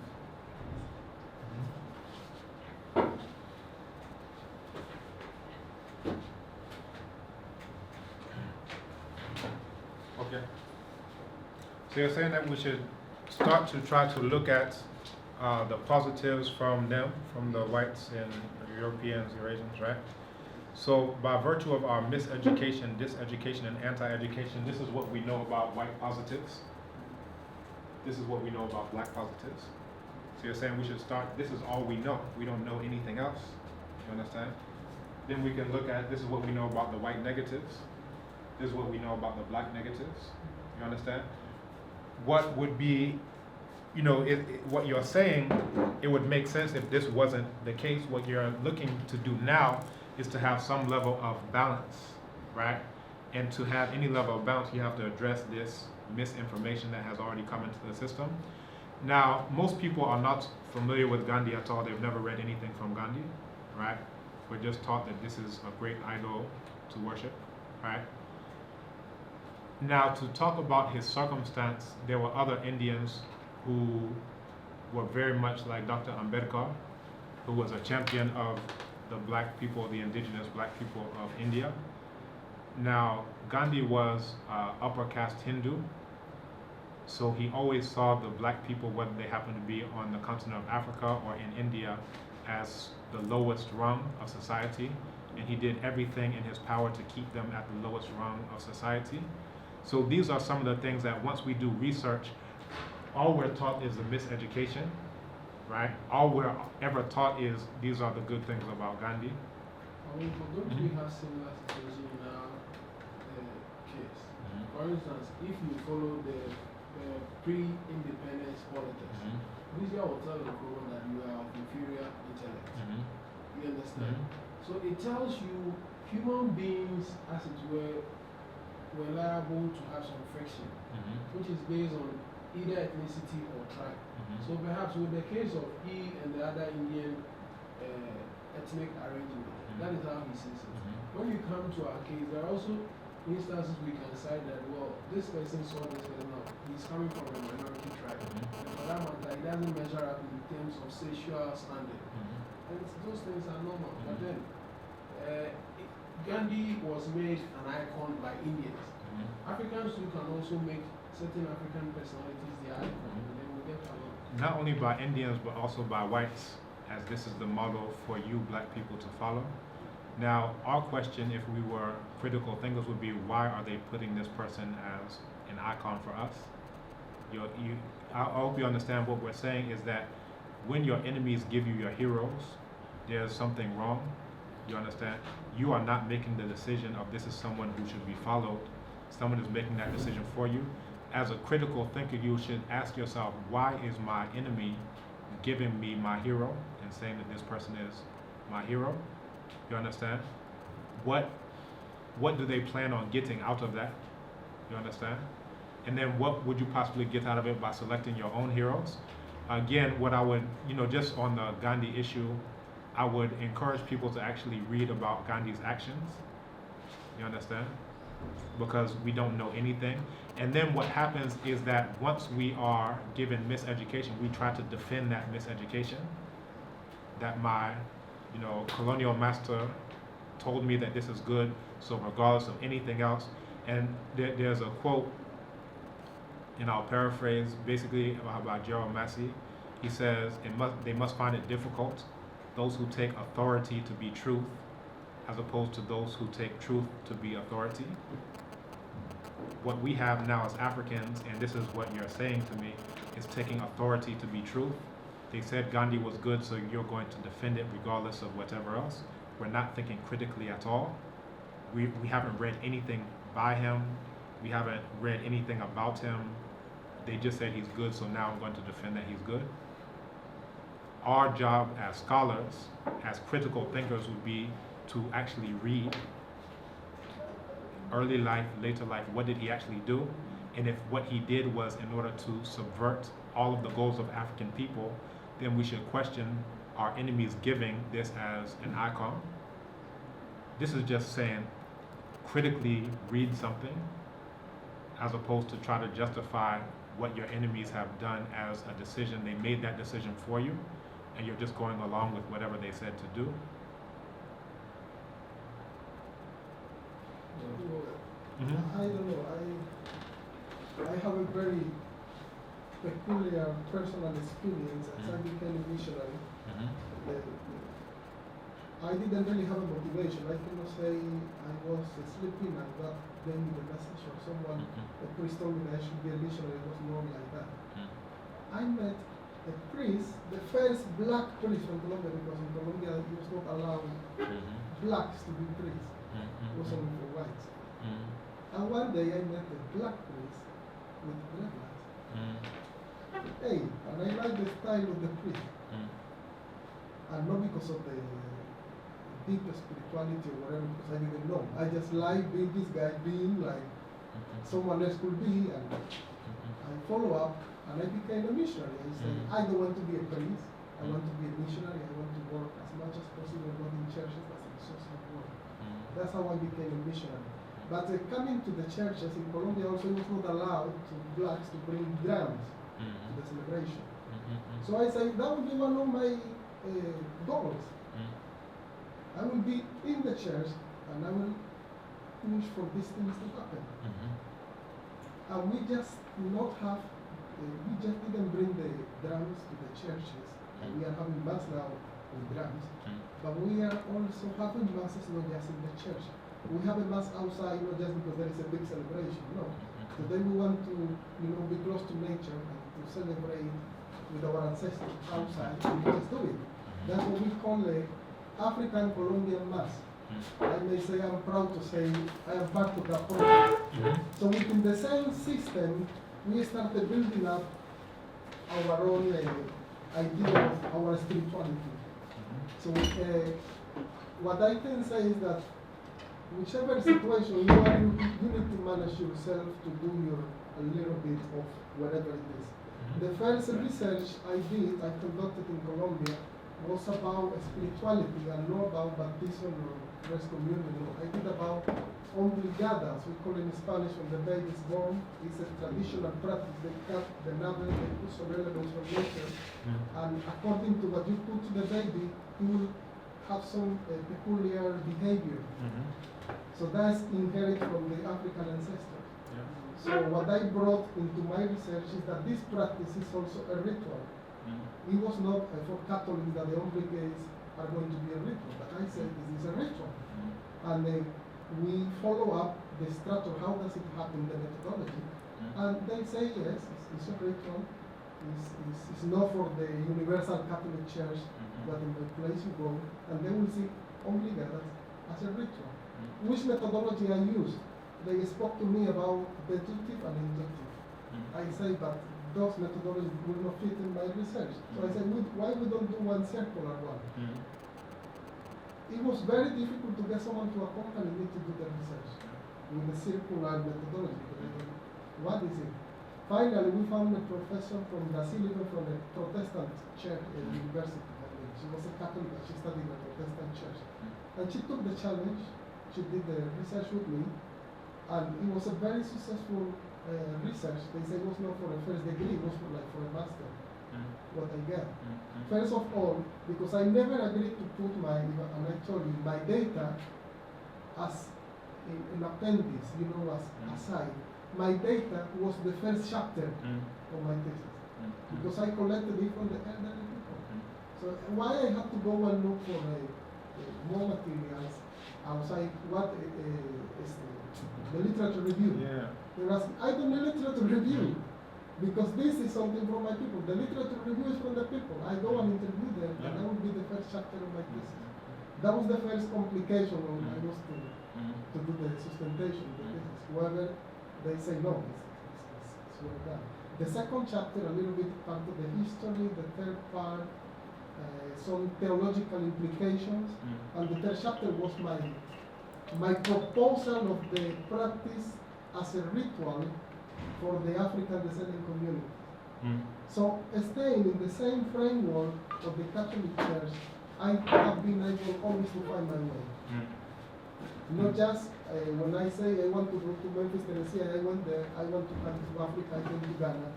I have been always able to achieve my goal. So I just bring this in because, as Echo was saying, it's complicated. It's very difficult to handle this situation. But you yourself, personally, you need to know what you are doing. If you want to make sense of. Okay, let's come back. I want to mention the circular methodology, but hold on one second. Okay.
Did anyone get a chance to read the article that I sent about the Dikenga theory?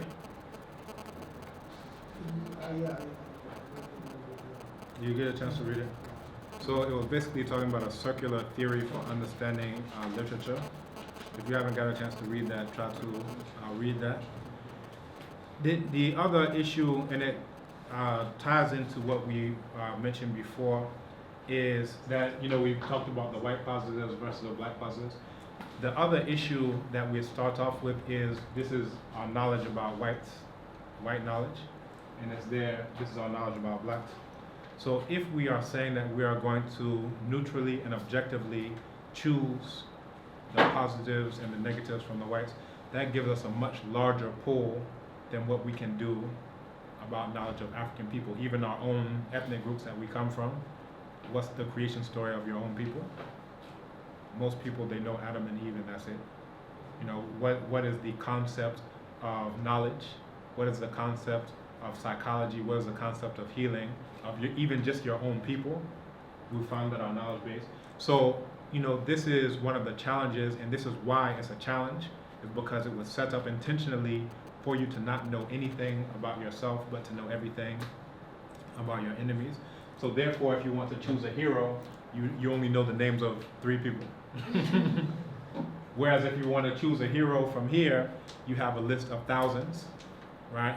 You know Shakespeare, you know Einstein, you know all of these. So that was even in terms of decolonizing the academy, a major thing we talk about, we mentioned before, the idea that the dog doesn't prefer bones to meat, it's just that no one ever gives him meat. But we have a pile of bones that stuck up to the sky, and then we have like 1 crumb of meat. And this is our situation. So instead of, I'll give you a parable that Dr. Yosef Ben Yakinen says. He says, imagine if I have this scrumptious feast, and it goes to Plato coming and learning here, and the Greeks comes, everyone comes to partake of this feast.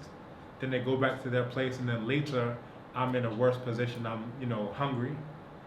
Now they went to their place and they vomited up my feast, and they've come back and they give you the vomit. It's already churned around in their belly. They've done so many things, and now they bring it back to you.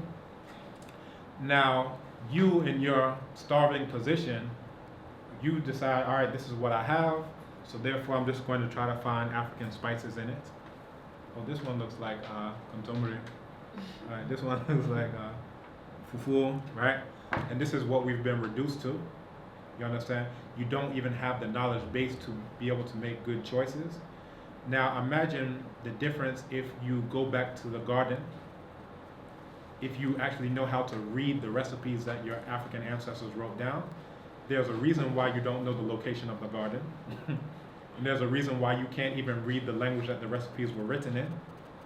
Because when you don't have that information, when your knowledge base is so small about who you are, but it's so big about who they are, this makes it such that all you know how to do is sift through vomit and trying to find, oh, maybe this one looks a little bit African. Maybe that one looks a little bit African, right?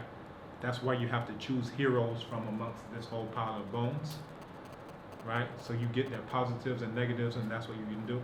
But now when I ask you, oh, well, what about the positives and negatives of Amenacht? Tell me about the positives and negatives of Amenacht. Can anyone tell me the positives and negatives of Amenacht as a personality? Right? This is the point. So we can discuss, perhaps without reading anything about Gandhi, we can discuss theoretically the positives and negatives about him, but even that is part of the problem. Amenacht is who I said was the scribe who wrote the very first map in the history of the world. I just told you that. You understand? That one was the easy one. I didn't even give you the name of, Ptahhotep or the author of the oldest book, Kagimni. I didn't go anywhere else than what I just said to you. But our knowledge and even our value of these, that's a pretty significant accomplishment in the history of humanity. The cartographer who constructed the first map in the history of humanity. I think objectively speaking, we can say that's pretty significant, right? So these are some of the things that we should be thinking of. And then think about this being the case. We know all of this information about Europeans. We know very little information. We have to start thinking critically about why we think the things that we think. Because what effect does that have on our thinking? What effect does that have on the degree to which we'll even accept any random European who's thrown at us and we're told that that's their enemy?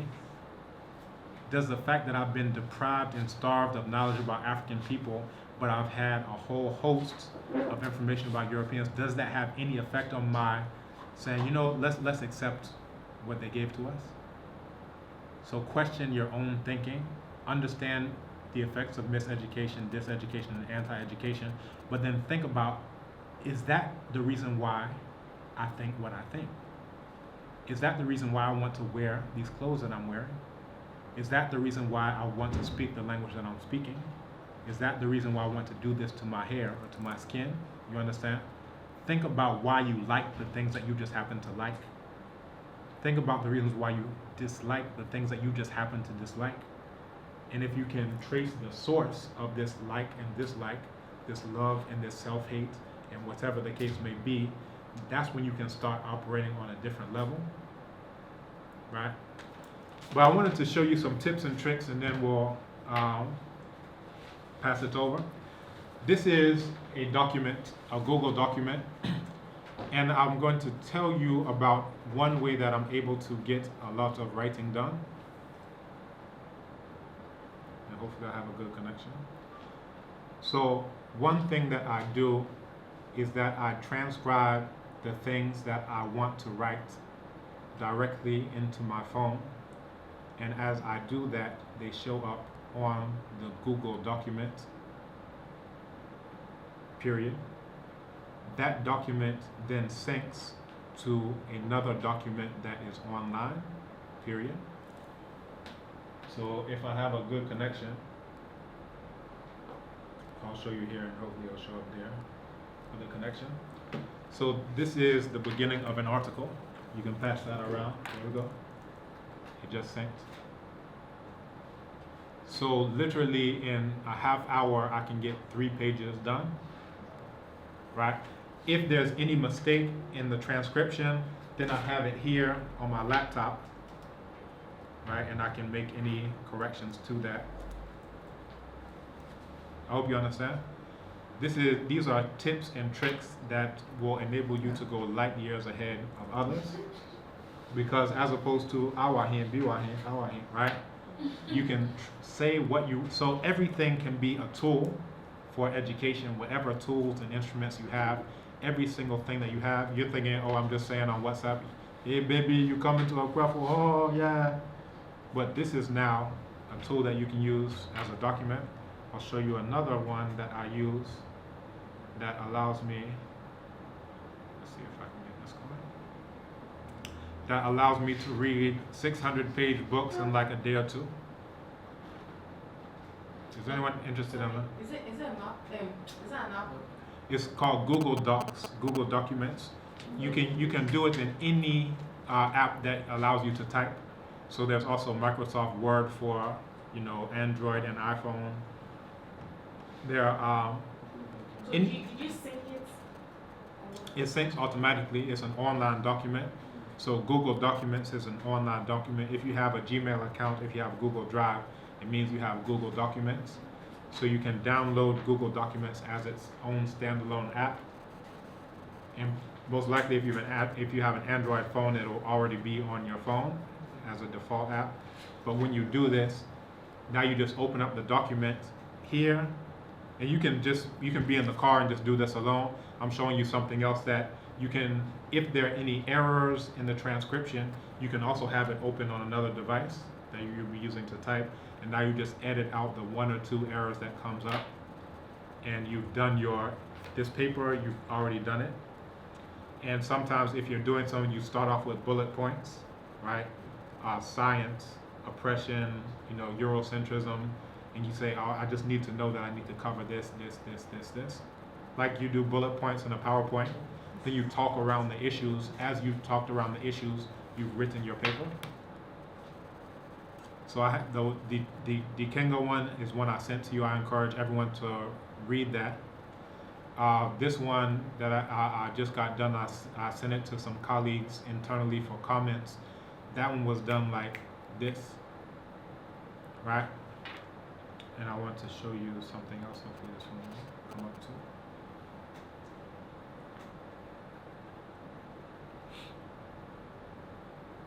To buffer against undesirable conclusions generated by the abuse of a methodology. This in itself is a valid reason if its limits are properly understood. One problem I have it going fast. The challenges the unwillingness of the controllers of institutions to change or to put down established experts who rebel upstart experts. Another problem is the possible use of the challenger's opinions to accomplish objectives not intended. For example, the report may be received, shelved, and pulled out 10 years later to respond to a different problem at an unintended end. Another possible use. You may want it to go slower than this. For me, because I'm going for speed and I understand what's being said, I have it going faster. But this is Adobe Acrobat. So you go to the View menu in Acrobat, read out loud, and then you have it read to the end of the document. And you can read it. Of course, you can get it to go slower, and I'll show you how you go to Preferences. These are tips and tricks that not everyone knows or will be able to tell you, but these are things that will help your scholarship go. So right now I have it going 600 words per minute. I can cut that down to say 250.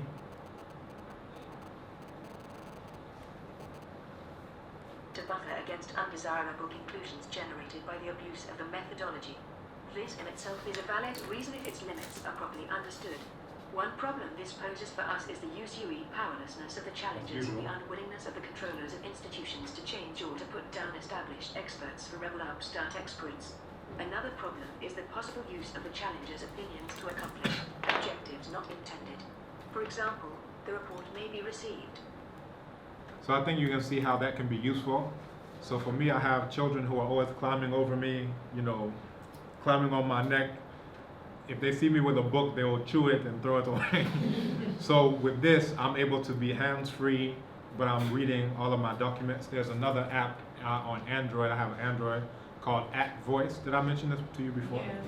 So this is also something that will, not only can you read quickly, right? And you can take notes as you go, just like how you would do if you were looking at a book, and also saves your eyes. But also you can write quickly, as I just showed you. in Google Docs or Microsoft Word for the phone or anything else, just transcribe it, and you already have a 10-page paper. How many pages can you transcribe? As Many as you choose. You can do this across 1,000 pages. I don't quite get the Google Docs. Could you please explain that? Okay, so you open up the app called Google Docs, right? Once you open it up, you find on any keyboard there's a microphone symbol. Okay, that is for Android. It's for Android. Like, It should have the same thing. What type of phone are you using? it's Red MI. No, it's Android though, but it's Chinese made. It doesn't support. They made their app such that it wouldn't support Google stuff. So can you download any apps from the Play Store? No, I don't download from Play Store. I use the Mobile Genie. Okay. So look up keyboards that are available. This is a special keyboard that's not standard for Google. Oh, okay. This is called multi-link keyboard, and it allows me to type in English, Wé, which is, the Ewe and Fon, Ga, Wolof, Yoruba, Akan, and so forth and so on. There's another one called Swift Key. So just look up any keyboard app. In the keyboard app, you'll see a microphone icon built in, and that allows you to access. Just like how if you can use WhatsApp and you can say something into the phone and the person can hear it, it's the exact same technology, right? Okay. So you transcribe it. Mm-hmm. So you transcribe it onto the phone with that key, Mm-hmm. and then how do you get it onto the laptop? So Google Docs is an automatic syncing, thing. So what I just did is I created the doc here in Google Drive, right? So if I go to Google Drive, So it should be online. You should have an internet before you need an internet. Now for this one, let's say I don't have an internet connection here, then I'll just transcribe everything, and then as soon as I get online, then it will sync to the document there automatically. Same thing for Dropbox. Dropbox uses Microsoft Word online, so you can do your entire document in there and it will sync automatically. And then next time you open up your computer, you see the document sitting right there in your Dropbox, right? Another tip and trick is Google Scholar. Does anyone use that? Yeah, I do. So let's say we're going to do a search for Obadile Kambo. And that is an objective choice. As soon as someone says they're objective, you need to start looking you just squint your eyes at that person. Because that means that they want you to think they're being objective without thinking what's that person's benefits. Do they get a promotion? Do they get a grant? Do they get to be made chief of their village, right? Do they have high esteem amongst their family? There's some type of objective that these people have, as they're saying they're being objective. So we come here, this is my thesis.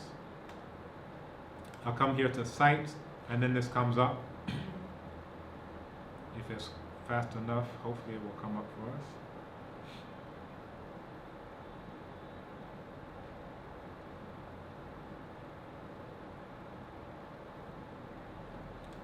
While that's coming up, I think our internet connection is slow. Let's come here and do AC Sutherland.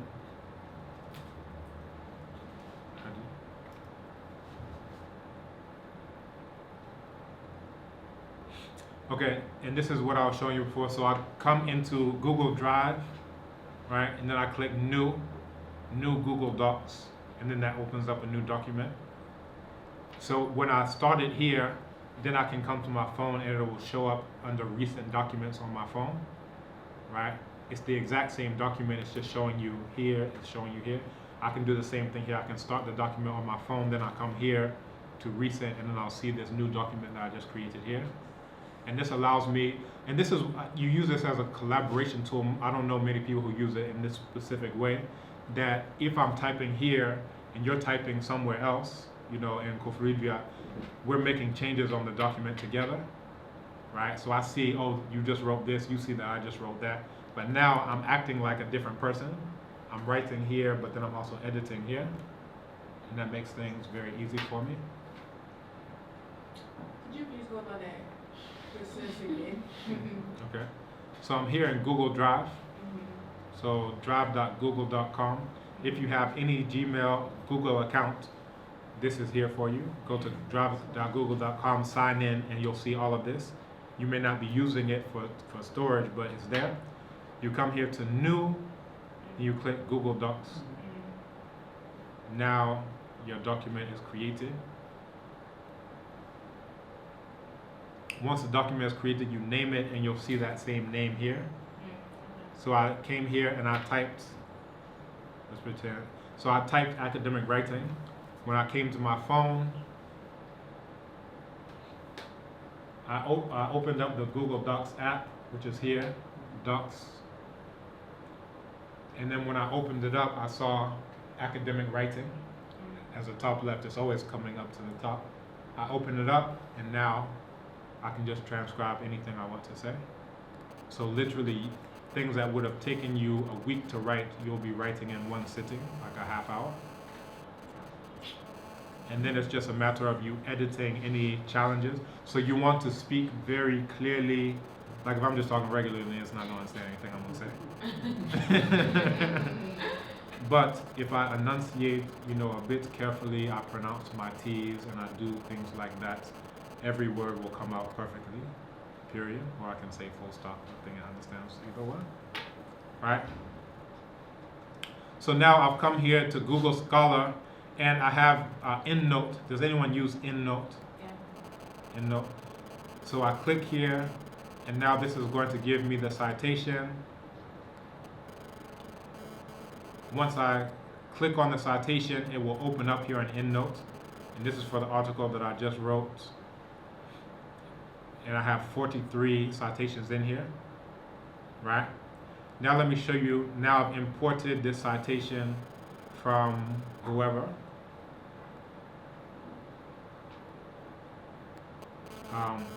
From Molefi Asante. I'll just highlight that citation, and then once I do that, I come to Microsoft Word.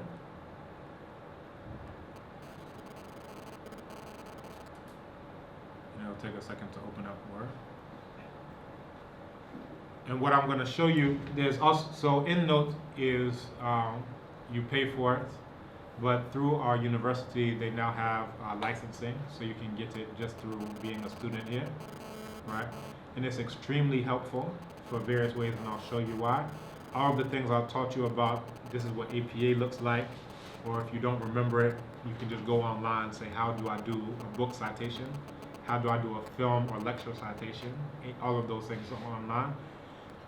This is another way to get the information, because all of those different styles and all of the nuances of those styles are incorporated into EndNote. Now, let's say I submit to one journal that's using MLA, style of citations, and it gets rejected. Whatever. I want to go to another journal that's using now APA. Now, if I'm doing this manually, it will take me some time.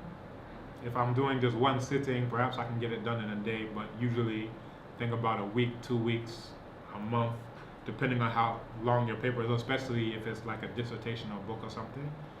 But with this one, I'll do it with MLA. The first time I click one button and all of them are changed to APA. Both the in-text citations and the references or works cited is changed automatically, right? So I had a colleague who was working on something. Let me see.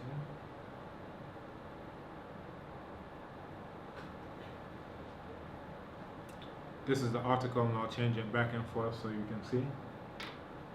And what you see up top is EndNote X7, if that's clear. EndNote X7, let me, it's a bit washed out here.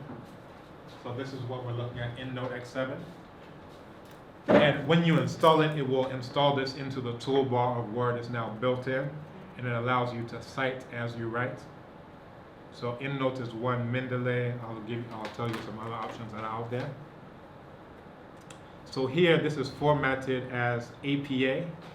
You see Gates Jr., 1999.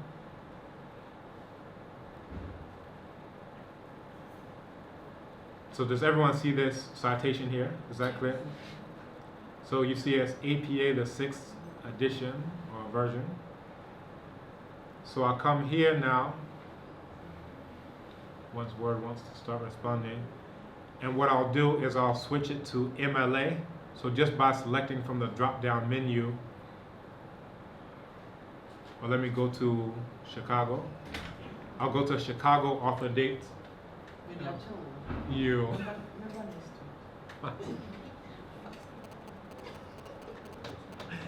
That's it.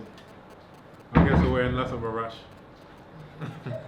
So I'm going from APA to Chicago 16th author date. When I click on that, it is going to reformat my citation here, and it's also going to reformat my bibliography to be consistent with that. So this is something that you can see is doing this entire process across the entire document for me. Is it clear? Updating in-text citations, and when it's done with this process, updating bibliography, now you see that comma is gone. It just has the name and the year, and that's the case for all of the citations. Let's come down to the bibliography and we'll switch back. So this is now the bibliography. It's set up in Chicago author date, right? So one thing that you can see immediately is the date is here. There's no parentheses around the date, right? Now imagine if I had to do that one by one for each one. It will take me some time. It's tedious, right? It's not that it's, a drain on your critical thinking. It's just a tedious task to do. But now I'm going back to APA, and you'll notice that all of these that don't have the parentheses, they're going to gain parentheses.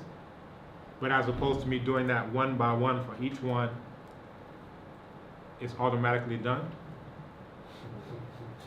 So I had a colleague, he and I were working on our thesis at the same time, and I finished about a good 6 months before him. We both ended up with like 200 some odd page thesis, but for me, all of this was being done automatically. I just clicked a button, the citation is in there. Click another button, the citation is in there. Click another button, the citation is in there. Whereas for him, he's parentheses, comma.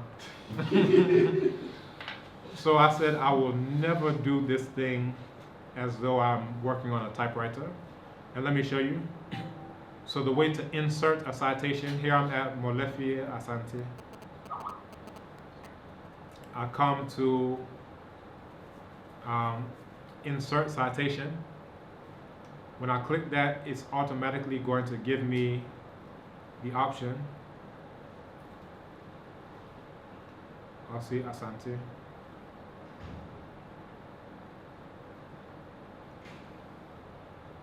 I click insert, and it's automatically going to be inserted into my document. Just clicking the insert citation will give you a whole lot of entries. Then Right. you select the one you Right, want. right. So the one you are working with. So it gives you the small reference. So as I go, it's making my references or work cited as I go, right? Now, another option, there are shortcut keys which are easier. Let's say here is Jacob Carruthers, or Carruthers. Yeah. So bring all of your summaries next week. Right, all that have been marked.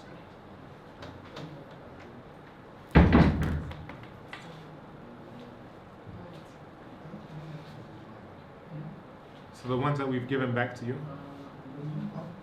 bring all of them. So another option is if I select it here in EndNote, right? I've selected intellectual warfare. So now I come here, I do Alt and 2, and it will insert it automatically for me. So Carruthers is there, 1999 is also here in the references. And 2, the number 2. So I've given you two ways. I can either go to insert citation and find it there, or I can go to EndNote, select it, Martin Kilson, and then come back and do Alt and 2.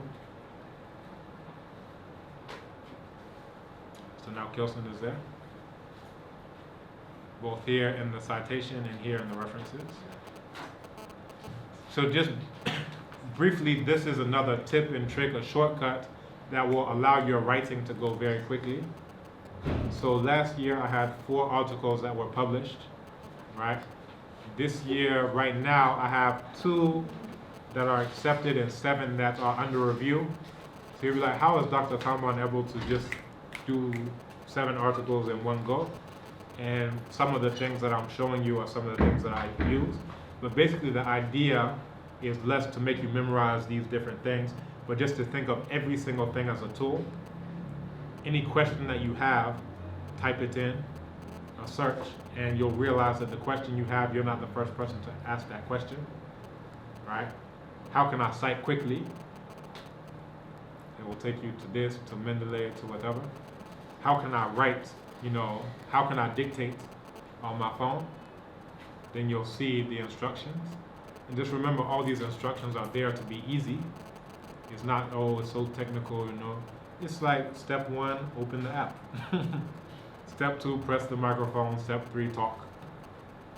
Now, if you approach it like technology is coming from pale Eurasians, I'm African, I can never think of anything like that, then that will determine what results you will get.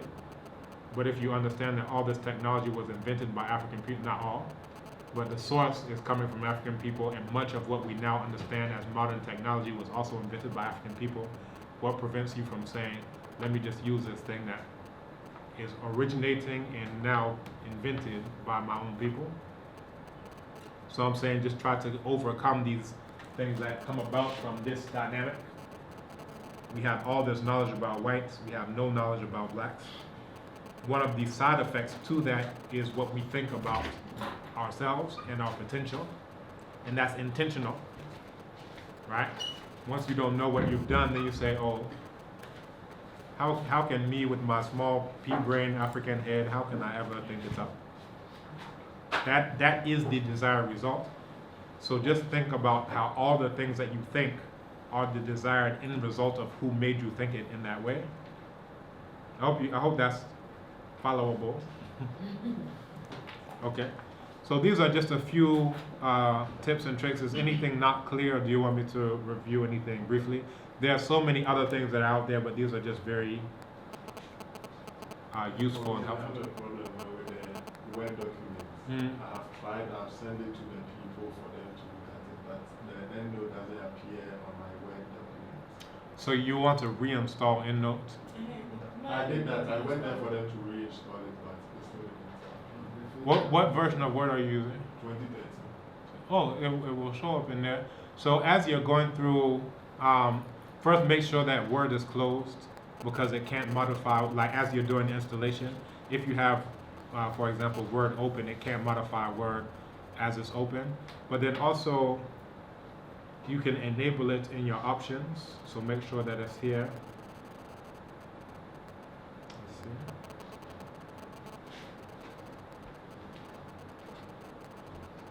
Oh, customize ribbon. So here you can add or take away things. So if I come here, you'll see EndNote is an option. So see if you have the option here. It will give you popular commands, macros, all commands. So you'll come here and then you'll put it here to add. So if I click draw table, I click add. For me, EndNote is already here on my left-hand side and it's selected. So come to Word options, customize ribbon, and make sure that it's here.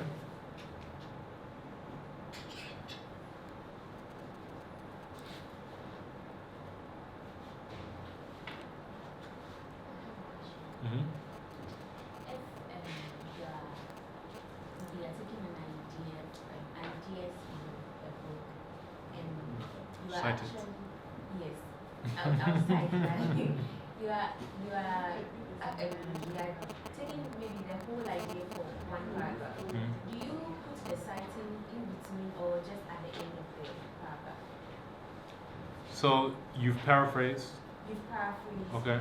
Yes. You are citing the author. Do you put it in between or just at the end of the paragraph? If it's all from the same source, you can do it at the end of the paragraph. Yeah. Otherwise, you would be, because one thing about a paraphrase is that it's not a direct quotation, so you're not going to have a page number. You're just going to have the author's name, or depending on which system you're using, author's name and possibly author's name and date, right? If you're paraphrasing, it means that you would have to do that at every single sentence, because you're not pointing to one specific quote that you're getting something from. So it would be best to do it towards the end. And that's especially for like block quotes, you know, things such as that. You'll do block quotes as well. This is like where you have it set off and indented. It may be 8 lines. You'll just put the citation at the end of the block quote, so it'll be a similar situation. Any other questions? No, please, the second citation. Mm-hmm. I couldn't find it. The Asante 1980 and then the Caribbean 1999. Mm-hmm. I know I'm able to do only one at a time. I'm not able to add more changes. So highlight, and then I can do my control 2 or insert.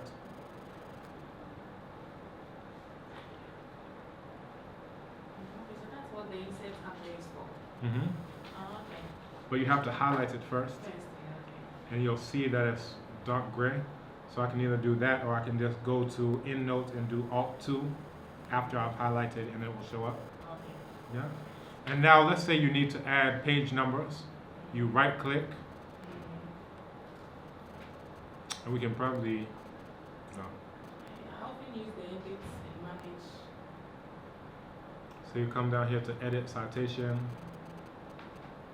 come down to more, and now let's say Carruthers I want to put here.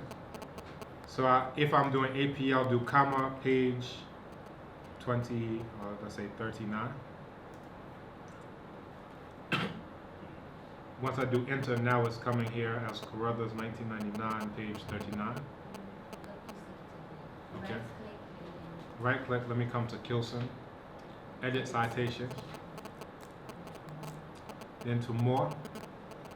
Alright. So let me see Anane. Comma. So under suffix, you would think you would do it under pages, but that's not where you do it.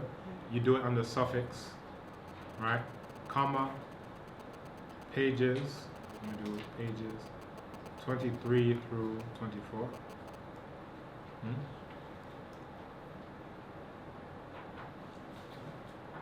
So now it's coming up here.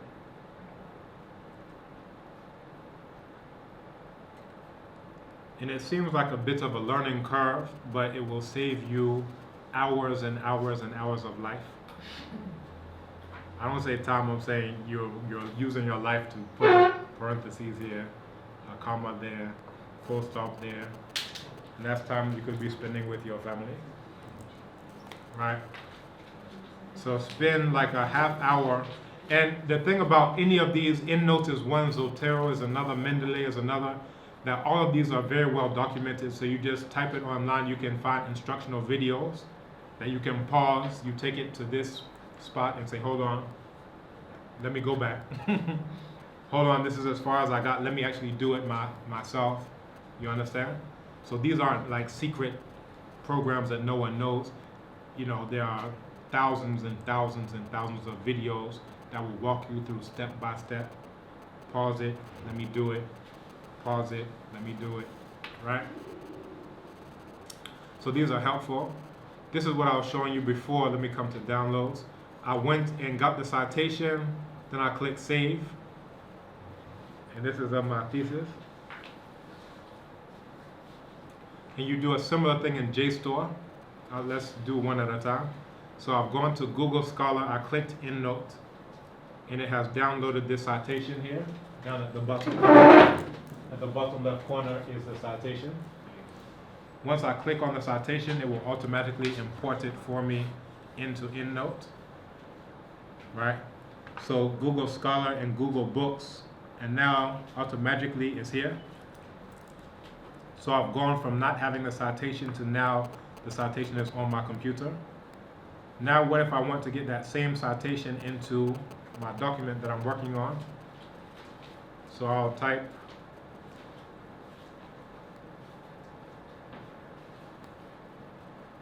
and now it's not responding. basically I'll just type whatever I want to type, and then I will insert the citation either from in the document or from out of the document. And of course, now that I want to go fast, it wants to freeze up.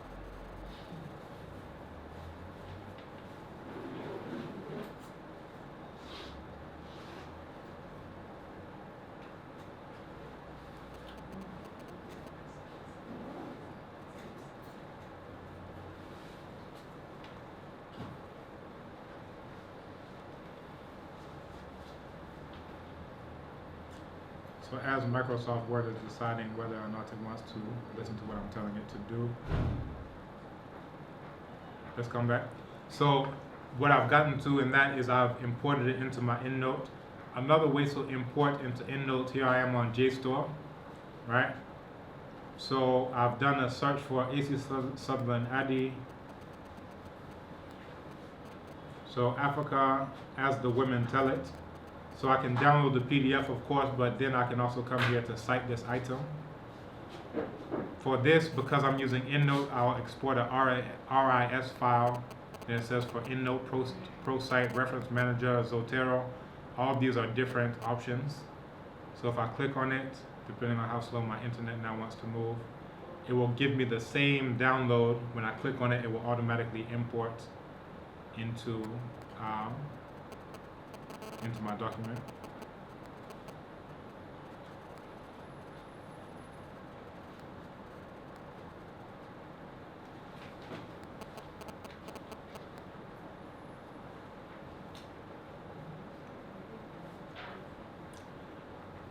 And as my internet is deciding whether or not it wants to work, does everyone have their topics, their research topics for their final paper? No.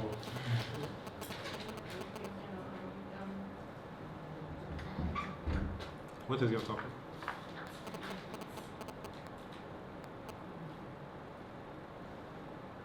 Contributions of female migrants labor. Financial contributions of female migrants labor to their families. To their families? Okay. Contributions of female migrant labor to their families. Okay. So we need the scope. Is it Accra? Is it Ghana? Is it Africa? Is it the global African world? Is it any place that people have ever existed? Is it 1400 to 1800? Because the way you phrased it right now is very broad. Every single female migrant is included in Accra. Okay. So this is very good. This is very good. The topic is fine in terms of the content. But as you are coming up with your topic, you also have to delineate what your scope is going to be, right? Because otherwise, if you say, my topic is black people, and it's like every black person who's on the planet now, who has ever lived on the planet, right?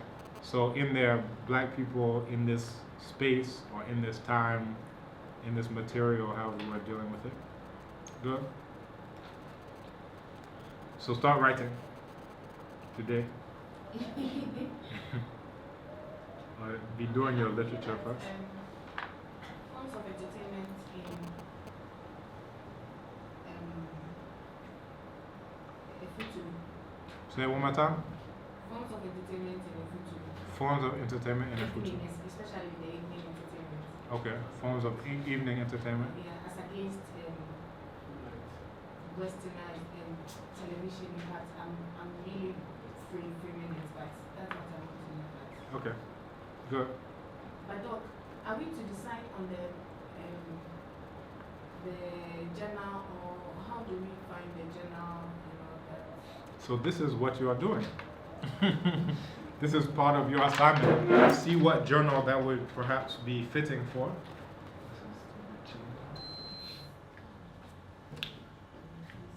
Yeah. I'm even wearing multiple layers and I'm freezing. So this is part of what you'll be doing as a scholar, is seeing what journals exist in that area. You know, you'll be looking at things like location, ranking, all these various types of things, and you'll be making a decision on that, right? So part of your research is to research the journal that you will be submitting to. Now, another option, as you're looking at scope, is to do a type of comparative analysis, and this came up in the question and answer. That was like, okay, perhaps there should be some type of comparison or contrast to help us understand, this phenomenon that you're speaking of, right? So these are other options, and this is also part of, if you look at the African Genius speech, has anyone read that speech? Kwame Nkrumah at the opening of African Studies? Yeah? Some of you are thinking maybe. That in it, he talks about, making connections between various African people, and not only of the continent, but also of the global African world. So these are things that you can also be thinking of, that some of the critiques, especially, I think I mentioned this, our last Kwame Nkrumah chair, was like, what makes this African?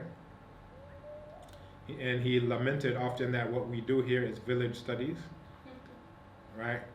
I'm from this place, so I'm going to go to this place and use my research as an excuse to get Banku.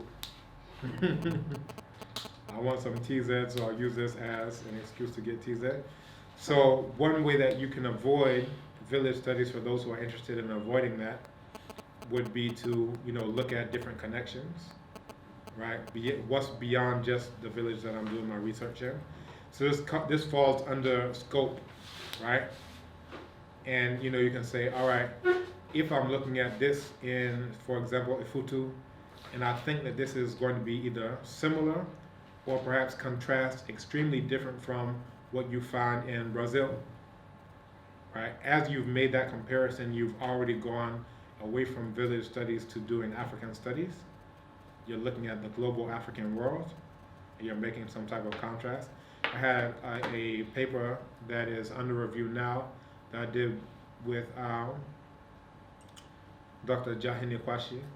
So she is a Kiswahili scholar, and we were looking at similarities between Akan proverbs and Kiswahili proverbs, and we came up with a methodology for seeing how similar or how different they are, right? A completely new methodology, but this is something that makes what we're doing now not just Akan studies. Not to say Akan studies is bad, and not to say Ghana studies is bad, but if what we're supposed to be doing as African studies is not really African studies if I'm only looking at my village. You say, oh, my village is in Africa, therefore. But just in terms, so that is African studies in the letter of the law, right? But oftentimes we talk about a distinction between the letter of the law and the spirit of the law, that the true spirit is to show these types of connections between African people, to help us build African consciousness, to understand that we're bigger than just these pre-colonial fragments or neo-colonial fragments. And that has an implication for our future as African people, right? So even though we say, well, my village is in Africa, so it counts, the spirit of the law is, let's try to, follow and show these things. You have a colleague from Colombia. This is a rich resource that we wouldn't otherwise have, right? So as opposed to saying all I can do is Ghana studies, which again isn't bad in and of itself, but here we have an opportunity for, let's look at connections between what's going on in Ghana and what's going on in Colombia. The spiritual practices in Colombia, the spiritual practices in Ghana, right? If everyone is trying to develop from being black to go towards being white, how is that playing out in Colombia? How is that playing out in Ghana? You understand? To what degree are people resisting that in either place, right? So these are just ideas, but I want you to have these at the forefront as you're thinking about scope, that you don't have to either be limited by what was decided at the Berlin Conference, right? The proverb is, a cow grazes where it is tied. A cow grazes where it is tied. We can see that. If you're tied to a stake, you can only go so far. There's another quote that the one who controls the diameter of your knowledge controls the circumference of your activity. So if all you know about Africa is this, then your activities will be here, just like the cow that's tied to a very short rope. But if your knowledge about African people comes to be this, academic, now our circumference of activity can be much longer. And because this is understood, this is the reason why our knowledge about Africa is this. Because someone has some vested interest in keeping our activities within this small sphere, right? And there's a reason why our knowledge about non-Africans, whether it's from India or from Europe, anywhere, is this. So now all of our activities will be, what methodology am I going to choose? I'll choose from this part of Eurasia. What subject am I going to choose? I'm going to choose from this part of Eurasia. Right? What scope? This. Right? What framework? This. What conceptual framework? This. All you can choose from is what you have available to you. But part of African studies is to give you more options so you can start looking laterally and move out from this forward-backward paradigm, forwards towards Europe or backwards towards my village. Is it clear? Are we academic? Writing. Academic? Writing. Academic? Writing. Oh yes, we are writing academically. Any other questions, either technical or anything that we've covered up to this point? Dr. Kroviansa has you next week, as you just heard, on editing your paper. So try to have something to write so you can edit. She also mentioned the summaries, so bring those next week. But it would be very helpful if you can start putting down your ideas before that time. And again, what I recommended as an option is all of you have, well, not all, I don't know, you have these phones that you use to play, to look at videos, to whatever you want to do. This is a tool for work. You know, 50 years ago, if you wanted someone to dictate to you, you have to pay them whatever the going rate is with their typewriter. Now you just tell your Android or your whatever you're using, and now you have your whole paper. So an option for next week and for whatever your topic is going to be would just be open up a document, press the mic, and have bullet points that you want to cover and talk through them. And this is one thing, I do a lot of presentations as well. So I'll do them on PowerPoint bullet points. And once I do it like that, then the presentation itself is a ready-made paper, right? I just take each one of, and the thing is, if I can organize my thoughts in such a way that I can communicate where it makes sense to other people, the order of it, the content, and all these other things, then it makes it much easier for me to articulate it as a paper. That's just one method. You can go the opposite way. I wrote my paper, now let me make my thing. So I'm telling you, this is what I use personally. So now that I have all my points, now I can just talk around those different points. And instead of just talking into the wind, my talking is now my paper. Then all that's left is for you to format it correctly. This is the subtitle, this is the subtitle, this is the abstract, and so forth and so on. And I hope some of you will start using some of these things. They will be very helpful. What I told you is like $1 million secret. I was even coming to class like, should I tell you or should I tell you or should I not tell you? Any other questions? We have 5 minutes.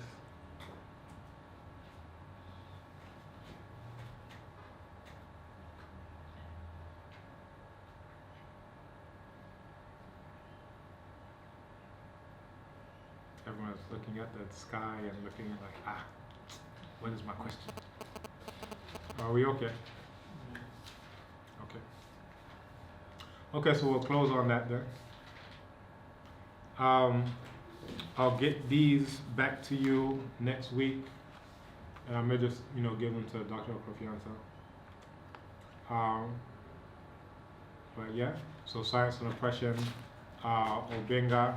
I hope that the Obenga was also very helpful in that, when you go to these different places, one of our graduate students is doing work at LESIAD, and he said that he was in a lecture, and the lecturer said that diplomacy started in Greece, right? Now he was able to catch the lecturer because he's already read documents. It's not just, oh, well, I think people did it. He actually knew documents and was able to cite documents. So if you read the autobiography of Harkuf, it talks about you had these two different ethnic groups further in Nubia, and one was going to war with the other one. And what Harkuf in his expedition was able to do is to have them resolve it without violence, without bloodshed. So he knew this example of diplomacy that predated the existence of Greece by between 2,000 and 3,000 years.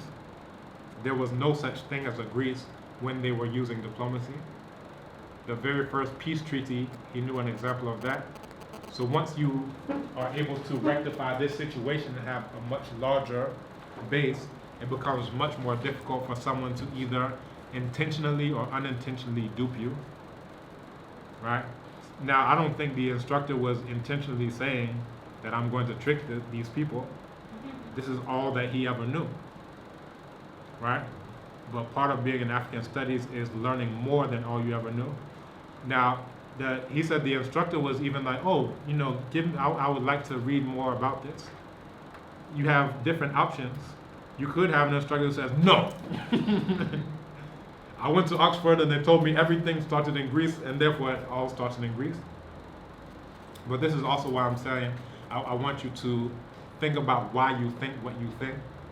If the lecturer took that position, it would be in his best interest perhaps to think critically of why am I so, you know, rigid in trying to defend what my colonial oppressors told me? To what degree have I internalized these things that they did just because they were trying to do this? They had their objectives that they wanted to do this. They weren't doing that to save my soul or for any altruistic reason. They had their own objectives. Why am I trying to defend something that was set up to oppress me, right?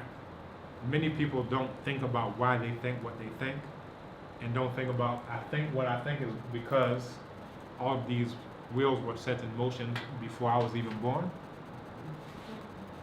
in order to benefit someone who looks absolutely nothing like me. So then you end up, it's like spirit possession, you end up defending this thing that's inside of you, whether or not it is in there for your own best interest or not. Because you think you're defending yourself when you're defending on all this whiteness that has been poured into you. And if you can't separate this whiteness that's been poured into you from the black container, which is all that's left, it leaves you in a predicament. You think you're defending yourself when really you're defending the one who did the pouring. Is it clear? Are we academic? Writing. Academic? Writing. Academic? Writing. So as you do your academic, Writing. think very critically, not only of what is being presented to you, but also why are you thinking what you're thinking about what is being presented to you? Who benefits from you thinking what you are thinking? If you can understand who benefits from it, you may also be able to identify this is the origin and source of that thinking. So, Yeah. I have this, sometimes, let me take it from religious point of view. I belong to a religion. There are things I believe in that God. But these things I believe in a religion are not rational, but by faith. I believe it. Then another person, someone else belongs to a different religion. And he sees something and quickly says that, and do you believe that? How can you believe this? This is ridiculous. How do you believe that? But myself too, I'm believing something which is difficult for me to prove. So I look at it. Sometimes I ask myself, the African problem. There are a lot of things from outside here which are questioning. But there are a lot of things that I'm being told. It belongs to my ancestry. That's how I'm also uncomfortable. Yeah. You should question both. My input would be you should question both. And you should think about who originates it, who benefits it from the thing, right? And you can even rank things like this.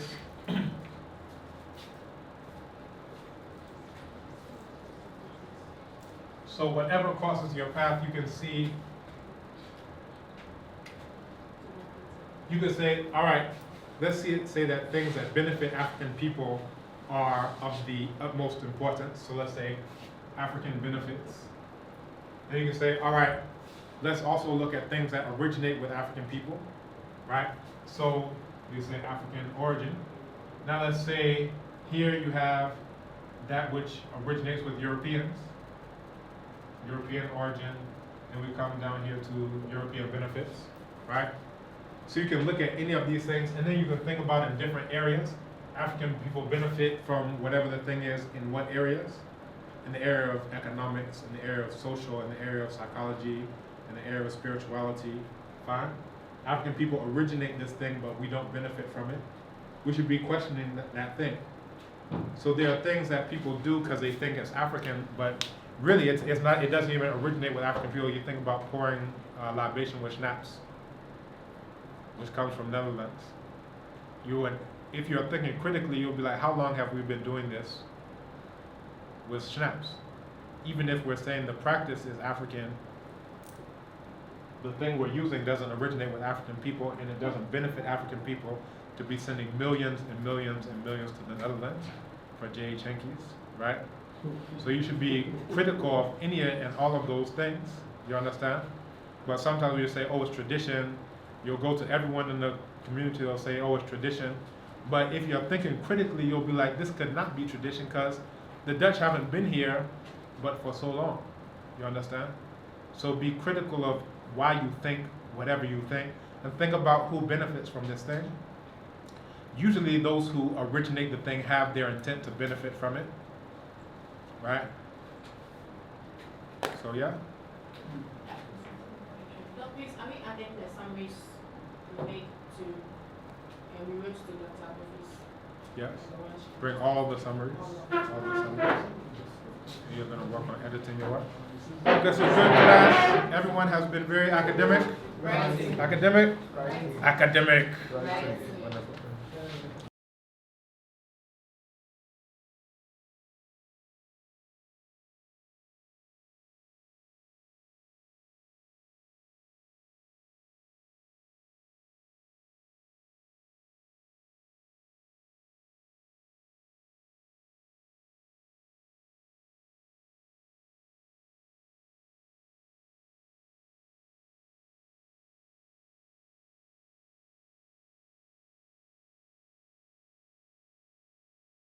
That person, thank you so much.